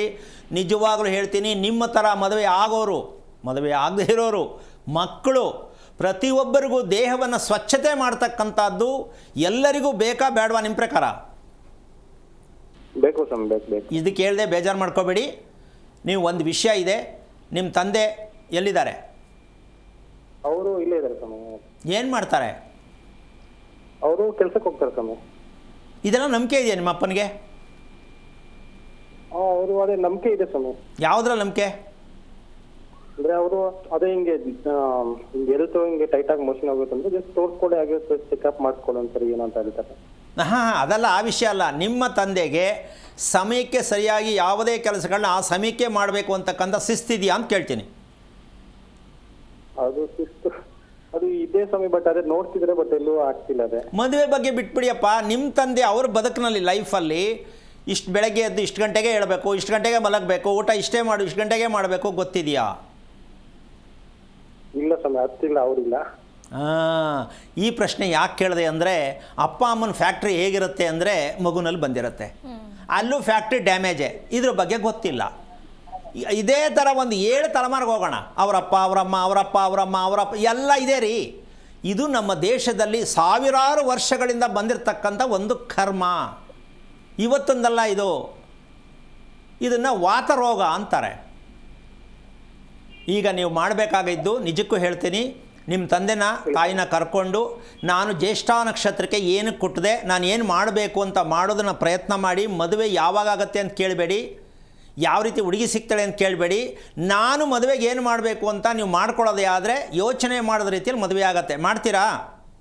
ಹಾಂ, ಮಾಡ್ತೀವಿ ಸರ್. ತಿಳ್ಕೊಳ್ಳೋಕೆ ಪ್ರಯತ್ನ ಮಾಡಿ. ಮೊದಲು ನಿಮ್ಮ ಅಪ್ಪ ಅಮ್ಮ ನೀವು ಕೂತ್ಕೊಂಡು ತಿಳ್ಕೋಬೇಕು. ನಾವು ಮದುವೆಗೆ ಅಂತಲ್ಲ, ನಮ್ಮ ಕುಟುಂಬದಲ್ಲಿ ಜ್ಯೇಷ್ಠ ನಕ್ಷತ್ರಕ್ಕೆ ಹುಟ್ಟಿದ ಮಗು ನಾನು ಹುಟ್ಟಿದ್ದೀನಿ. ಈಗ ನಾನು ತಿಳ್ಕೊಬೇಕಾದ್ದೇನು, ಅಪ್ಪ ಅಮ್ಮ ಮಾಡಬೇಕಾಗಿರೋದೇನು, ಇಷ್ಟು ತಿಳ್ಕೊಳ್ಳಿ. ಯಾವತ್ತೂ ಶಾಸ್ತ್ರ ಕೇಳಕ್ಕೆ ಹೋಗ್ಬಿಡಿ ಮದುವೆ ಯಾವಾಗ ಆಗುತ್ತೆ ಅಂತ. ಈ ಕೆಟ್ಟ ಅಭ್ಯಾಸ ಮೊದಲು ಬಿಡಿ. ಯಾವುದನ್ನು ಕೇಳಬಾರ್ದು. ಆಟೋಮೆಟಿಕ್ಕಾಗಿ ಊಟ ತಿಂಡಿನೂ ಅಷ್ಟೇ ಟೈಮ್ ಸರಿ ಸಿಗಬೇಕು, ನಿದ್ದೆನೂ ಕರೆಕ್ಟಾಗಿ ಬರಬೇಕು, ಕರೆಕ್ಟ್ ಟೈಮ್ಗೆ ಮದುವೆ ಆಗಬೇಕು, ಕರೆಕ್ಟ್ ಟೈಮ್ಗೆ ಸಂತಾನ ಆಗಬೇಕು. ಜೀವನದಲ್ಲಿ ಈ ಡಿಸಿಪ್ಲಿನ್ ಬಂದರೆ ಯಾರನ್ನು ಕೇಳಬೇಕಾಗಿಲ್ಲ. ಇದು ನಿಮ್ಮ ಮೂಲಕ ಆಗಲಿ ಎಲ್ರಿಗೂ ಅಂತ ಹೇಳಿದ್ದೀನಿ. ಪ್ರಯತ್ನ ಮಾಡಿ, ಒಳ್ಳೆಯದಾಗಲಿ. ಮತ್ತೊಬ್ಬ ಕಾಲರ್ ವೇಟ್ ಮಾಡ್ತಿದ್ದಾರೆ, ರಾಧಾ ಅಂತ ಹೇಳಿ. ರಾಧಾ ಅವರೇ, ಯಾರ ಬಗ್ಗೆ ಕೇಳಬೇಕಾಗಿತ್ತು? ನಮ್ಮ ಮಗಳ ಬಗ್ಗೆ ಮೇಡಮ್. ಅವರ ನಕ್ಷತ್ರ ತಿಳಿಸಿ. ಆರಿದ್ರ ನಕ್ಷತ್ರ, ಅಶ್ವಿನಿ ಅಂತ. ಗುರುಗಳಿದ್ದಾರೆ, ಮಾತನಾಡಿ. ಹಲೋ. ಹಲೋ. ಹಾಂ, ಹೇಳಿ. ಹಲೋ ಗುರುಜಿ. ಓಂ ಗುರುಜಿ. ನಮ್ಮ ಮಗಳ ಬಗ್ಗೆ ಎಷ್ಟು ವಯಸ್ಸು? ಆರಿದ್ರ ನಕ್ಷತ್ರ ಮೇಡಮ್. ಎಷ್ಟು ವಯಸ್ಸು ಮಗಳಿಗೆ? ಮಗಳಿಗೆ 35 ಸರ್. ಯಾವುದಪ್ಪ ತಿಳ್ಕೊಳ್ಳೋದು? 35 22? 35. ಏನು ಮಾಡ್ತಿದ್ದಾಳೆ? 35. ಏನು ಮಾಡ್ತಿದ್ದಾಳೆ ಮಗಳು? ದಯವಿಟ್ಟು ಟಿವಿಯಿಂದ ದೂರ ಬಂದು ಮಾತನಾಡಿ. ಎಷ್ಟು ಸಲ ಅದನ್ನ ಹೇಳ್ತೀರಾ? ಏನು ಮಾಡ್ತಿದ್ದಾಳೆ ಮಗಳು ಅಂತ ಕೇಳಿದೆ. 35. ಇದು ಮನೇಲಿ ಅವಳೆ. ಏನು ಆಗ್ಬೇಕಿತ್ತು ಅವಳ ಬಗ್ಗೆ? ಕೆಲಸ ಮನೇಲಿ ಅಡ್ಗೆ ಮಾಡ್ತಾ ಕೆಲಸ. ಏನು ಆಗ್ಬೇಕಿತ್ತು ಅವಳ ಬಗ್ಗೆ? ಮಗಳು ಏನು ಮಾಡ್ತಾ ಇಲ್ಲ, ಮನೇಲಿ ಅವಳೆ. ಈಗ ಏನು ಆಗ್ಬೇಕಿತ್ತ ಮಗಳ ದಯವಿಟ್ಟು ಬಗ್ಗೆ? ಟಿವಿಯಿಂದ ದೂರ ಬನ್ನಿ, ಟಿವಿಯಿಂದ ದೂರ ಬಂದು ಮಾತನಾಡಿ. ಆಯ್ತು ಮಗಳ ಬಗ್ಗೆ ಏನು ಕರೆ ಮಾಡಿದ್ರಿ? ಮದ್ವೆ ಮಾಡಿದೀವಿ, ಅವಳಿಗೆ ಒಂದ್ ಮಗು. ಕಟ್ಟಾಯ್ತು ಅಷ್ಟೇ. ಏನಪ್ಪ ಹೇಳಿ? ಕರೆ ಕಟ್ಟಾಗಿದೆ. ಗುರುಗಳೇ, ಮತ್ತೊಬ್ಬ ಕಾಲರ್ ವೇಟ್ ಮಾಡ್ತಿದ್ದಾರೆ, ಶೋಭಾ ಅಂತೇಳಿ. ಶೋಭಾ ಅವರೇ, ಯಾರ ಬಗ್ಗೆ ಕೇಳಬೇಕಾಗಿತ್ತು? ಮೇಡಮ್ ನಮಸ್ಕಾರ, ನಾನು ಶೋಭಾ, ಬೆಂಗಳೂರಿಂದ. ಮ್ಯಾಮ್, ಯಾರ ನನ್ನ ಬಗ್ಗೆ ಬಗ್ಗೆನೇ ಕೇಳ್ಬೇಕಿತ್ತು. ತಮ್ಮ ನಕ್ಷತ್ರ ತಿಳಿಸಿ. ನಮಸ್ಕಾರ ಗುರುಜಿ. ತಮ್ಮ ನಕ್ಷತ್ರ ತಿಳಿಸಿ. ಶ್ರಾವಣ ನಕ್ಷತ್ರ. ಗುರುಗಳಿದ್ದಾರೆ ಮತ್ತೆ. ಹಲೋ. ನಮಸ್ಕಾರ ಗುರುಜಿ. ನಾರಾಯಣ, ಹೇಳಿಮ್ಮ. ಶೋಭಾ ಸರ್ ನನ್ನ ಹೆಸರು. ಎಷ್ಟು ವಯಸ್ಸು ತಮ್ಮದು? 37 ಸರ್, ನಡೀತಾ ಇದೆ ರನ್ನಿಂಗು. ಏನಾಗಬೇಕಿತ್ತು? ನಮ್ಗೆ ಯಾಕೋ ಸ್ವಲ್ಪ ಡಿಸೆಂಬರ್ ಮಂತಿಂದ ಆರೋಗ್ಯ ಸರಿ ಇಲ್ಲ ಸರ್. ಅದಕ್ಕೆ ಮುಂದೆ ಚೆನ್ನಾಗಿತ್ತಾ? ಪರವಾಗಿಲ್ಲ ಸರ್, ತಕ್ಕ ಮಟ್ಟಿಗಿತ್ತು. ಅಯ್ಯೋ, ಇದೇನಿದು ಜೀವನ? ತಕ್ಕ ಮಟ್ಟಿಗೆ ಇಟ್ಕೊಂಡು ಬದುಕೋದಾ? ಅದು ಮೊದಲು ಚೆನ್ನಾಗೇ ಇದ್ವಿ ಸರ್, ಈಗಂತೂ ತುಂಬಾ ಇದಾಗ್ಬಿಟ್ಟಿದೆ. ಹಾಸ್ಪಿಟ್ಲಿಗೆಲ್ಲ ತೋರ್ಸಿದ್ವಿ, ಅದ್ ಮೆಡಿಸನ್ ತಗೊಂಡಾಗ ಕಮ್ಮಿ ಆಗುತ್ತೆ. ನಿಮ್ಗೆ ಇದೆಲ್ಲ ನಂಬಿಕೆ ಇದೆಯಾ? ತಿಳ್ಕೋಬೇಕು, ಮನುಷ್ಯ ಹುಟ್ಟಿದ್ದಕ್ಕೆ ತಿಳ್ಕೋಬೇಕು, ಆರೋಗ್ಯದ ಬಗ್ಗೆ ತಿಳ್ಕೋಬೇಕು ಅಂತ ಗೊತ್ತಿದೆಯಾ, ಗೊತ್ತಿಲ್ವಾ? ನಿಮ್ ಪ್ರೋಗ್ರಾಮ್ ನೋಡೋದ್ಮೇಲೆ ಸರ್ ಎಲ್ಲ ಗೊತ್ತಾಗಿದ್ ನಮ್ಗೆ. ಹಂಗೆ ಮದುವೆ ಮಾಡ್ಕೊಂಬಿಟ್ಟು ಮಕ್ಕಳು ಎಲ್ಲ ಮಾಡ್ಕೊಂಬಿಟ್ರಿ? ಆಗೋಯ್ತು ಸರ್, ಏನ್ ಮಾಡೋದು. ಅಲ್ಲ, ಕೋಪ ಬಂತ, ಬೇಜಾರು ಬಂತ? ಮೊದಲೇ ಗೊತ್ತಾಗಿರೋ ಚೆನ್ನಾಗಿರ್ತಿತ್ತು. ಬೇಜಾರು ಏನಿಲ್ಲ ಸರ್, ಮೊದ್ಲೇ ತಿಳ್ಕೊಬೇಕಿತ್ತು, ನಮ್ಗೆ ಯಾರು ಹೇಳೋರಿಲ್ಲ. ಓಕೆ. ಏನು ಓದಿದ್ದೀರಾ? ತುಂಬಾ ಸರಿ. ನಮ್ದು ಏನು ಓದಿದ್ದೀರಾ? ಏನು ಓದಿದ್ದೀರಾ ತಾವು? M.Com ಆಗಿದೆ ಸರ್. ಓಕೆ. ನೀವು ನಿಮ್ಮ ಮನೆ ಎಷ್ಟು ವರ್ಷದ್ದು? ನಮ್ಮ ಮನೆ 8 ವರ್ಷದ್ದು ಸರ್. ಕಟ್ಸಿದ್ದಾ? ಹೌದು ಸರ್. ಯಾರು ಪ್ಲಾನು ಇಂಜಿನಿಯರ್ ಸರ್ ಮಾಡಿದ್ದು. ನಾವೇ ಓಡಾಡ್ಕೊಂಡು ಕಟ್ಸಿದ್ದು, ನಾನೇ ಮುಂದೆ ನಿಂತು ಕಟ್ಸಿದ್ದು ಸರ್. ಓಕೆ. ಯಾವ ರಸ್ತೆ ಬಾಗಿಲು ಏನಿದೆ? ರಸ್ತೆ ಬಾಗಿಲು ಯಾವ ದಿಕ್ಕಿಗಿದೆ? ನಮ್ದು ಬಾಗ್ಲು ಸೂರ್ಯಂಗ್ ಒಂದಿದೆ ಸರ್, ಉತ್ತರಕ್ಕೆ ಒಂದಿದೆ, ಆ ಕಡೆ ಪಶ್ಚಿಮಕ್ಕೆ ಒಂದಿದೆ, ದಕ್ಷಿಣ ಕಡೆ ರೋಡ್ ಇದೆ. ದಕ್ಷಿಣಕ್ಕೆ ರೋಡ್ ಇದೆ, 3 ದಿಕ್ಕಿಗೆ 3 ಬಾಗಿಲಿದೆ. ಹೌದು ಸರ್, ಕಾರ್ನರ್ ಬಿಲ್ಡಿಂಗ್ ನಮ್ದು. ಓಕೆ. ಈಗ ಅದು ಈ ಮನೆಗೆ ಓಕೆ ಎಷ್ಟು ಜನ ವಾಸ ಮಾಡ್ತಾ ಇದ್ದೀರಾ ನೀವು? ನಾವು ಗಂಡ ಹೆಂಡತಿ 2 ಮಕ್ಕಳು ಸರ್. ಮಕ್ಕಳು ಅಂದರೆ ಹೆಣ್ಣ ಗಂಡ? 2 ಗಂಡು ಮಕ್ಕಳು ಸರ್. ಎಷ್ಟು ವಯಸ್ಸು ಅವ್ರಿಗೆ? ದೊಡ್ಡವನಿಗೆ 13 ವರ್ಷ, ಚಿಕ್ಕವನಿಗೆ 9 ವರ್ಷ. ಅವ್ರ ನಕ್ಷತ್ರ ಏನು ಇಬ್ಬರದು? ನಕ್ಷತ್ರ ಗೊತ್ತಿಲ್ಲ. ಓಕೆ, ಬರಲಿ. ಈಗ ವಿಷಯ ತಿಳ್ಕೊಳ್ಳೋಣ. ಕೋಪ ಅಂತಕ್ಕಂಥದ್ದು ನಿಮಗೆ ಜಾಸ್ತಿನಾ ನಿಮ್ಮ ಯಜಮಾನ್ರಿಗೆ ಜಾಸ್ತಿನಾ? ನಮ್ಮ ಮನೇಲಿ ಎಲ್ಲರಿಗೂ ಒಂದು ಸ್ವಲ್ಪ ನನಗೆ ಕೋಪ ಜಾಸ್ತಿ ಸರ್. ಈಗ ನೀವು ಮಕ್ಕಳನ್ನ ಏನಾದ್ರು ಮಾತಾಡ್ಸಿದ್ರೆ, ಊಟಕ್ಕೆ ಕೂತ್ಕೊಳ್ಳೋದು, ಓದಕ್ಕೆ ಕೂತ್ಕೊಳ್ಳೋದು, ಹೋಮ್ವರ್ಕ್ ಮಾಡೋ ವಿಷಯ ಕೇಳಿದ್ರೆ ಮಕ್ಕಳ ಕೋಪ ಎಷ್ಟು ಪರ್ಸೆಂಟೇಜ್ ತಗೋತೀರಾ? ಅವರು ನಾವು ಹೇಳ್ದಂಗೆ ಕೇಳಲ್ಲ ಸರ್, ನೀವೇನು ಹೇಳೋದು ಅಂತ ರ್ಯಾಶ್ ಆಗಿಬಿಡ್ತಾರೆ. ನೋಡಿ, ನೀವು ಓದಿರ್ತಕ್ಕಂಥ ಪಾಪ ಒಳ್ಳೆ ವೆಲ್ ಎಜುಕೇಟೆಡ್, ನೀವು ನಿಮ್ಮ ಹೊಟ್ಟೆಯಲ್ಲಿ ಹುಟ್ಟಿದ 13 ವರ್ಷದ ಮಕ್ಕಳು ರಿಯಾಕ್ಷನ್ ಮಾಡಿ ಮಾತಾಡಿದ್ರೆ ನಿಮ್ಗೆ ಎಷ್ಟು ಬೇಜಾರು ನೋವಾಗಲ್ಲ? ಹೌದು ಸರ್, ಬೇಜಾರಾಗುತ್ತೆ. ಇದ್ರ ಬಗ್ಗೆ ನೀವು ಗಂಡ ಹೆಂಡತಿ ಕೂತು ಮಾತಾಡಿದ್ದೀರಾ? ಯಾಕೆ ನಮ್ಮ ಮನೇಲಿ ಎಲ್ರಿಗೂ ಕೋಪ ಅಂತಕ್ಕಂಥ ಮಹಾಮಾರಿ ರೋಗ ಎಲ್ರಿಗೂ ಇದೆ ಅಂತ ಯಾಕೆ ಮಾತಾಡಿಲ್ಲ ನೀವು? ಇಲ್ಲ ಸರ್, ನಮ್ಮ ಮನೆಯವ್ರು ಮಾರ್ಕೆಟಿಂಗ್ ಅಷ್ಟೊತ್ತಿಗೆ ಹೋಗ್ತಾರೆ, ತಿರ್ಗಾ ಬರೋದು ತಡ ಆಗುತ್ತೆ. ಅವ್ರು ಎಷ್ಟೊತ್ಕಾರ ಹೋಗ್ಲಿ ಗಂಡ ಹೆಂಡತಿ ಕೂತು ಮಾತಾಡ್ಬೇಕಲ್ವಾ? ವಾರಕ್ಕೋ ಒಂದು ತಿಂಗಳು ಖುಷಿಯಾಗಿ ಮಾತಾಡೋ ಅಭ್ಯಾಸ ಇಲ್ವಾ ನಿಮಗೆ? ಅಷ್ಟು ಫೋನು ಸರ್ ಅವ್ರಿಗೆ, ತುಂಬಾ ಫೋನಲ್ಲಿ ಇರ್ತಾರೆ. ಮತ್ತು ನಿಮ್ಮ ಕತೆ ಏನಾಗಬೇಕು? ಗಂಡ ಹೆಂಡತಿ ಕೂತು ಮಾತಾಡ್ಬೇಕಲ್ವಾ? ಏನು ಖುಷಿ, ಏನು ನೆಮ್ಮದಿ, ಏನು ಚೆನ್ನಾಗಿದೆ, ಏನು ಬೇಕು, ಇವೆಲ್ಲ ಅಭ್ಯಾಸ ಇಲ್ವಾ? ಇದೆ ಸರ್, ಅದೇ ಅವರು ಮಾರ್ಕೆಟಿಂಗ್ ಕೆಲಸ ಅಂತ ಹೋಗ್ತಾರೆ. ಓಕೆ, ನಿಮ್ಮ ಯಜಮಾನರು ಮನೆಯಿಂದ ಹೊರಡೋದು ಮತ್ತೆ ಮನೆಗೆ ಬರೋದು ಸ್ವಲ್ಪ ಕರೆಕ್ಟ್ ಟೈಮ್ಗೆ ಮೇಂಟೈನ್ ಮಾಡೋಕೆ ಆಗ್ತಾ ಇಲ್ಲ ಅಂತ ನಿಮ್ಗೆ ಅನ್ಸಿಲ್ವಾ? ಹೌದು ಸರ್, ಎಷ್ಟೊತ್ಕೋ ಹೋಗ್ತಾರೆ, ಎಷ್ಟೊತ್ಕೋ ಬರ್ತಾರೆ. ನೋಡಿ, ಇಷ್ಟು ವಿಚಾರ ವರ್ಣನೆ ಏನಕ್ಕೆ ಕೇಳಿದೆ ಅಂದರೆ, ನಿಮ್ಮ ಮನೆಯ ದಕ್ಷಿಣದ ರಸ್ತೆಯಲ್ಲಿ ನೀವು ಕಟ್ಟಿರುವ ಮನೆ ಕಟ್ಟೋದಕ್ಕೆ ಮುಂಚೆ ನಿಮ್ಮ ಕುಟುಂಬದ ರಹಸ್ಯವನ್ನು ನೋಡಿ ಲೆಕ್ಕ ಹಾಕಿ, ಆ ಮನೆ ಪ್ರವೇಶ ಆದಮೇಲೆ ನಿಮ್ಮ ಮನೆಯಲ್ಲಿ ಎಲ್ಲರಿಗೂ ಒಂದೊಂದು ರೀತಿಯಾದ ವಿಚಿತ್ರವಾದ ಕೋಪಗಳು ಉತ್ಪತ್ತಿಯಾಗೋದಕ್ಕೆ ನೀವೇ ಗಮನಿಸಿ ಸಾಕು. ಎಲ್ಲೂ ಶಾಸ್ತ್ರ ಕೇಳಕ್ಕೆ ಹೋಗಬೇಡಿ. ಹೌದು ಸರ್. ಹೌದಲ್ಲ? ಹೌದು ಸರ್. ಗಂಡಸರು ಮನೆಗೆ ಸರಿಗೆ ಬರಲ್ಲ ಟೈಮ್ ಸರಿಗೆ ಅನ್ನೋದು ಒಂದು, ಮಕ್ಕಳು ಹೇಳೋದು ಮಾತು ಕೇಳಲ್ಲ, ಇದೆಲ್ಲ ತಲೆಗೆ ತುಂಬಿಕೊಂಡು ನಿಮಗೆ ನಿದ್ದೆ ಸರಿಗೆ ಬರಲ್ಲ. ಕೂತ್ಕೊಂಡೇ ನೀವು ರಿಮೋಟ್ ಕೈಲಿ ಹಿಡ್ಕೊಂಡೆ ತುಕ್ಕಡಿಸ್ಬೇಕು. ಮಲಕ್ಕೊಂಡ್ರೆ ನಿದ್ದೆ ಬರಲ್ಲ, ಕೂತ್ಕೊಂಡ್ರೆ ನಿದ್ದೆ ಬರುತ್ತೆ. ಗಮನಿಸಿದ್ದೀರಾ ನೀವು? ಹೌದು ಸರ್. ಇದಕ್ಕೂ ನೀವು ಪುರ್ಸೊತ್ತಿಲ್ಲ ಅಂದರೆ ಹಿಂಗೆ ಹೇಳ್ಕೊಂಡು ಹೋದರೆ ಬೇಜಾರು ಮಾಡ್ಕೊಬೇಡಿ. ಒಂದು ಮಾತು ಹೇಳ್ತೀನಿ, ಹೇಳಿ ಸರ್. 13 ವರ್ಷದ ಮಗ ಅಂತ ನೀವು ಚಿಕ್ಕವನು ಅಂದ್ಕೊಂಡ್ರೆ ಮೇಡಮ್ಗೆ ಲವ್ ಲೆಟರ್ ಬರಿಬೋದಲ್ವಾ ಅಂತ ಯೋಚನೆ ಮಾಡೋ ಮನಸ್ಥಿತಿ ಬರುತ್ತೆ ಮನೆಯಲ್ಲಿ ಮಗುಗೆ. ಅಂಥ ಕಿತ್ತೋದ ನಕ್ಷತ್ರದಲ್ಲಿ ಆ ಜಾಗದಲ್ಲಿ ಇರ್ತಕ್ಕಂಥ ದಕ್ಷಿಣದ ರಸ್ತೆಯಲ್ಲಿ ನೇರವಾಗಿ ಯಾರೂ ಮನೆ ಕಟ್ಟಬಾರದು. ಕಮರ್ಷಿಯಲ್ ಮಾಡಿ, ಕಮರ್ಷಿಯಲ್ ಸೆಕ್ಯೂರಿಟಿ ಕೊಟ್ಟು ತದನಂತರ ಮನೆ ಕಟ್ಟಬೇಕು. ಇದು ಪ್ರಪಂಚದ ಇತಿಹಾಸದಲ್ಲಿ ಯಾರಿಗೂ ಗೊತ್ತಿಲ್ಲ. ಡೈರೆಕ್ಟ್ ಮನೆ ಕಟ್ಬಿಡೋದು. ಅದೇ ನಮಗೂ ಗೊತ್ತಾಗ್ಲಿಲ್ಲ ಸರ್. ಗೊತ್ತಾಗಿಲ್ಲ ಅಲ್ಲ, ಹೇಳೋರೇ ಇಲ್ವಲ್ಲ, ಗೊತ್ತಾಗೋದೆಲ್ಲಿ ಬಂತು? ಅದು ಸರ್, ಅದು ನಮ್ಮ ಮನೆಯವ್ರ ಚಿಕ್ಕಪ್ಪಂದು ನಾವು ತಗೊಂಡಿದ್ದು. ಅದು ಪಾಯ ತೆಗಿಯುವಾಗ ನೆಲದೋರ್ ತರ ಗುತ್ತ ಇತ್ತಂತೆ. ನಮಗೆ ಅದು ಗೊತ್ತಾಗಿಲ್ಲ. ಅದನ್ನ ದಾಟ್ಕೊಂಡ್ ಬಂದು ಪಾಯ ಪೂಜೆ ಎಲ್ಲ ಮಾಡಿ ಬಿಲ್ಡಿಂಗ್ ಮಾತ್ರ ಅಷ್ಟು ಭೋಗ್ವಾಗೆ ಬಂದಿದೆ. ನೋಡಿ, ಬಂದ್ಮೇಲೆ ಸರಿ ಹೋಗ್ತಿಲ್ಲ. ಒಂದು ವಿಷಯ ತಿಳ್ಕೊಳ್ಳಿ, ಭಯವನ್ನ ಉಂಟು ಮಾಡುವ ಮನೆ ಬೇಕಾ? ಬೇಡ ಸರ್, ಅದಕ್ಕೆ ಇದು ಖಾಲಿ ಮಾಡೋಕ್ಕೂ ಆಗ್ತಾ ಇಲ್ಲ. ಅಲ್ಲ, ಒಂದು ನಿಮಿಷ, ನಿಮ್ಮನ್ನ ಬಿಡಲ್ಲ ಈ ಮನೆ. ಒಂದು ನಿಮಿಷ ಕೇಳಿಸ್ಕೊಳ್ಳಿ, ನಿಮ್ಮನ್ನ ಈ ಮನೆ ಬಿಡಲ್ಲ. ನೀವು ಮನೇಲಿ ಇರೋಕ್ಕೂ ಆಗಲ್ಲ, ಬಿಡೋಕ್ಕೂ ಆಗಲ್ಲ. ಇಂತಹ ಪರಿಸ್ಥಿತಿಯಲ್ಲಿರ್ತಕ್ಕಂತಹ ಲೆಕ್ಕಾಚಾರಕ್ಕೆ ನೀವು ಶ್ರವಣ ನಕ್ಷತ್ರದಲ್ಲಿ ಹುಟ್ಟಿದ್ದೀರಲ್ಲ, ಇದೇನು ಅಂದರೆ ನಿಮ್ಮ ತಂದೆ ಮನೆ ಲೆಕ್ಕ ಹಾಕ್ಕೊಳ್ಳಿ, ನಿಮ್ಮನೆ ಈಗ ಮದುವೆ ಬಂದಿರತಕ್ಕಂಥ ಮನೆ ಲೆಕ್ಕ ಹಾಕ್ಕೊಳ್ಳಿ.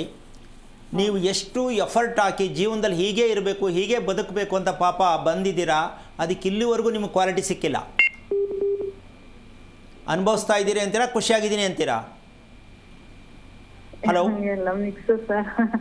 ಅಲ್ಲಲ್ಲ, ಈಗ ನಾವು ಓದಿದ್ದೀನಿ, ಓದಕ್ಕೆ ತಕ್ಕಂತೆ ನನಗೆ ಅಭಿವೃದ್ಧಿ ಆಗಿದೆ, ಅದಕ್ಕೆ ತಕ್ಕಂತೆ ಖುಷಿ ಪಟ್ಟಿದ್ದೀನಿ, ಆರೋಗ್ಯದ ಚೆನ್ನಾಗಿದ್ದೀನಿ ಅಂತಕ್ಕಂಥ ಗೊತ್ತಾಗಿದೆಯಾ ನಿಮಗೆ?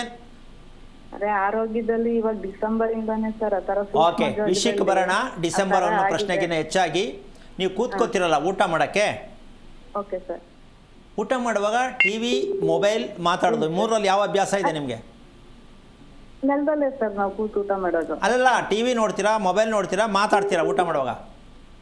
ಇಲ್ಲ ಸರ್, ನಾನು ಮುಂಚೆನೆ 6:30ಗೆಲ್ಲ ಊಟ ಮಾಡ್ಬಿಡ್ತೀನಿ.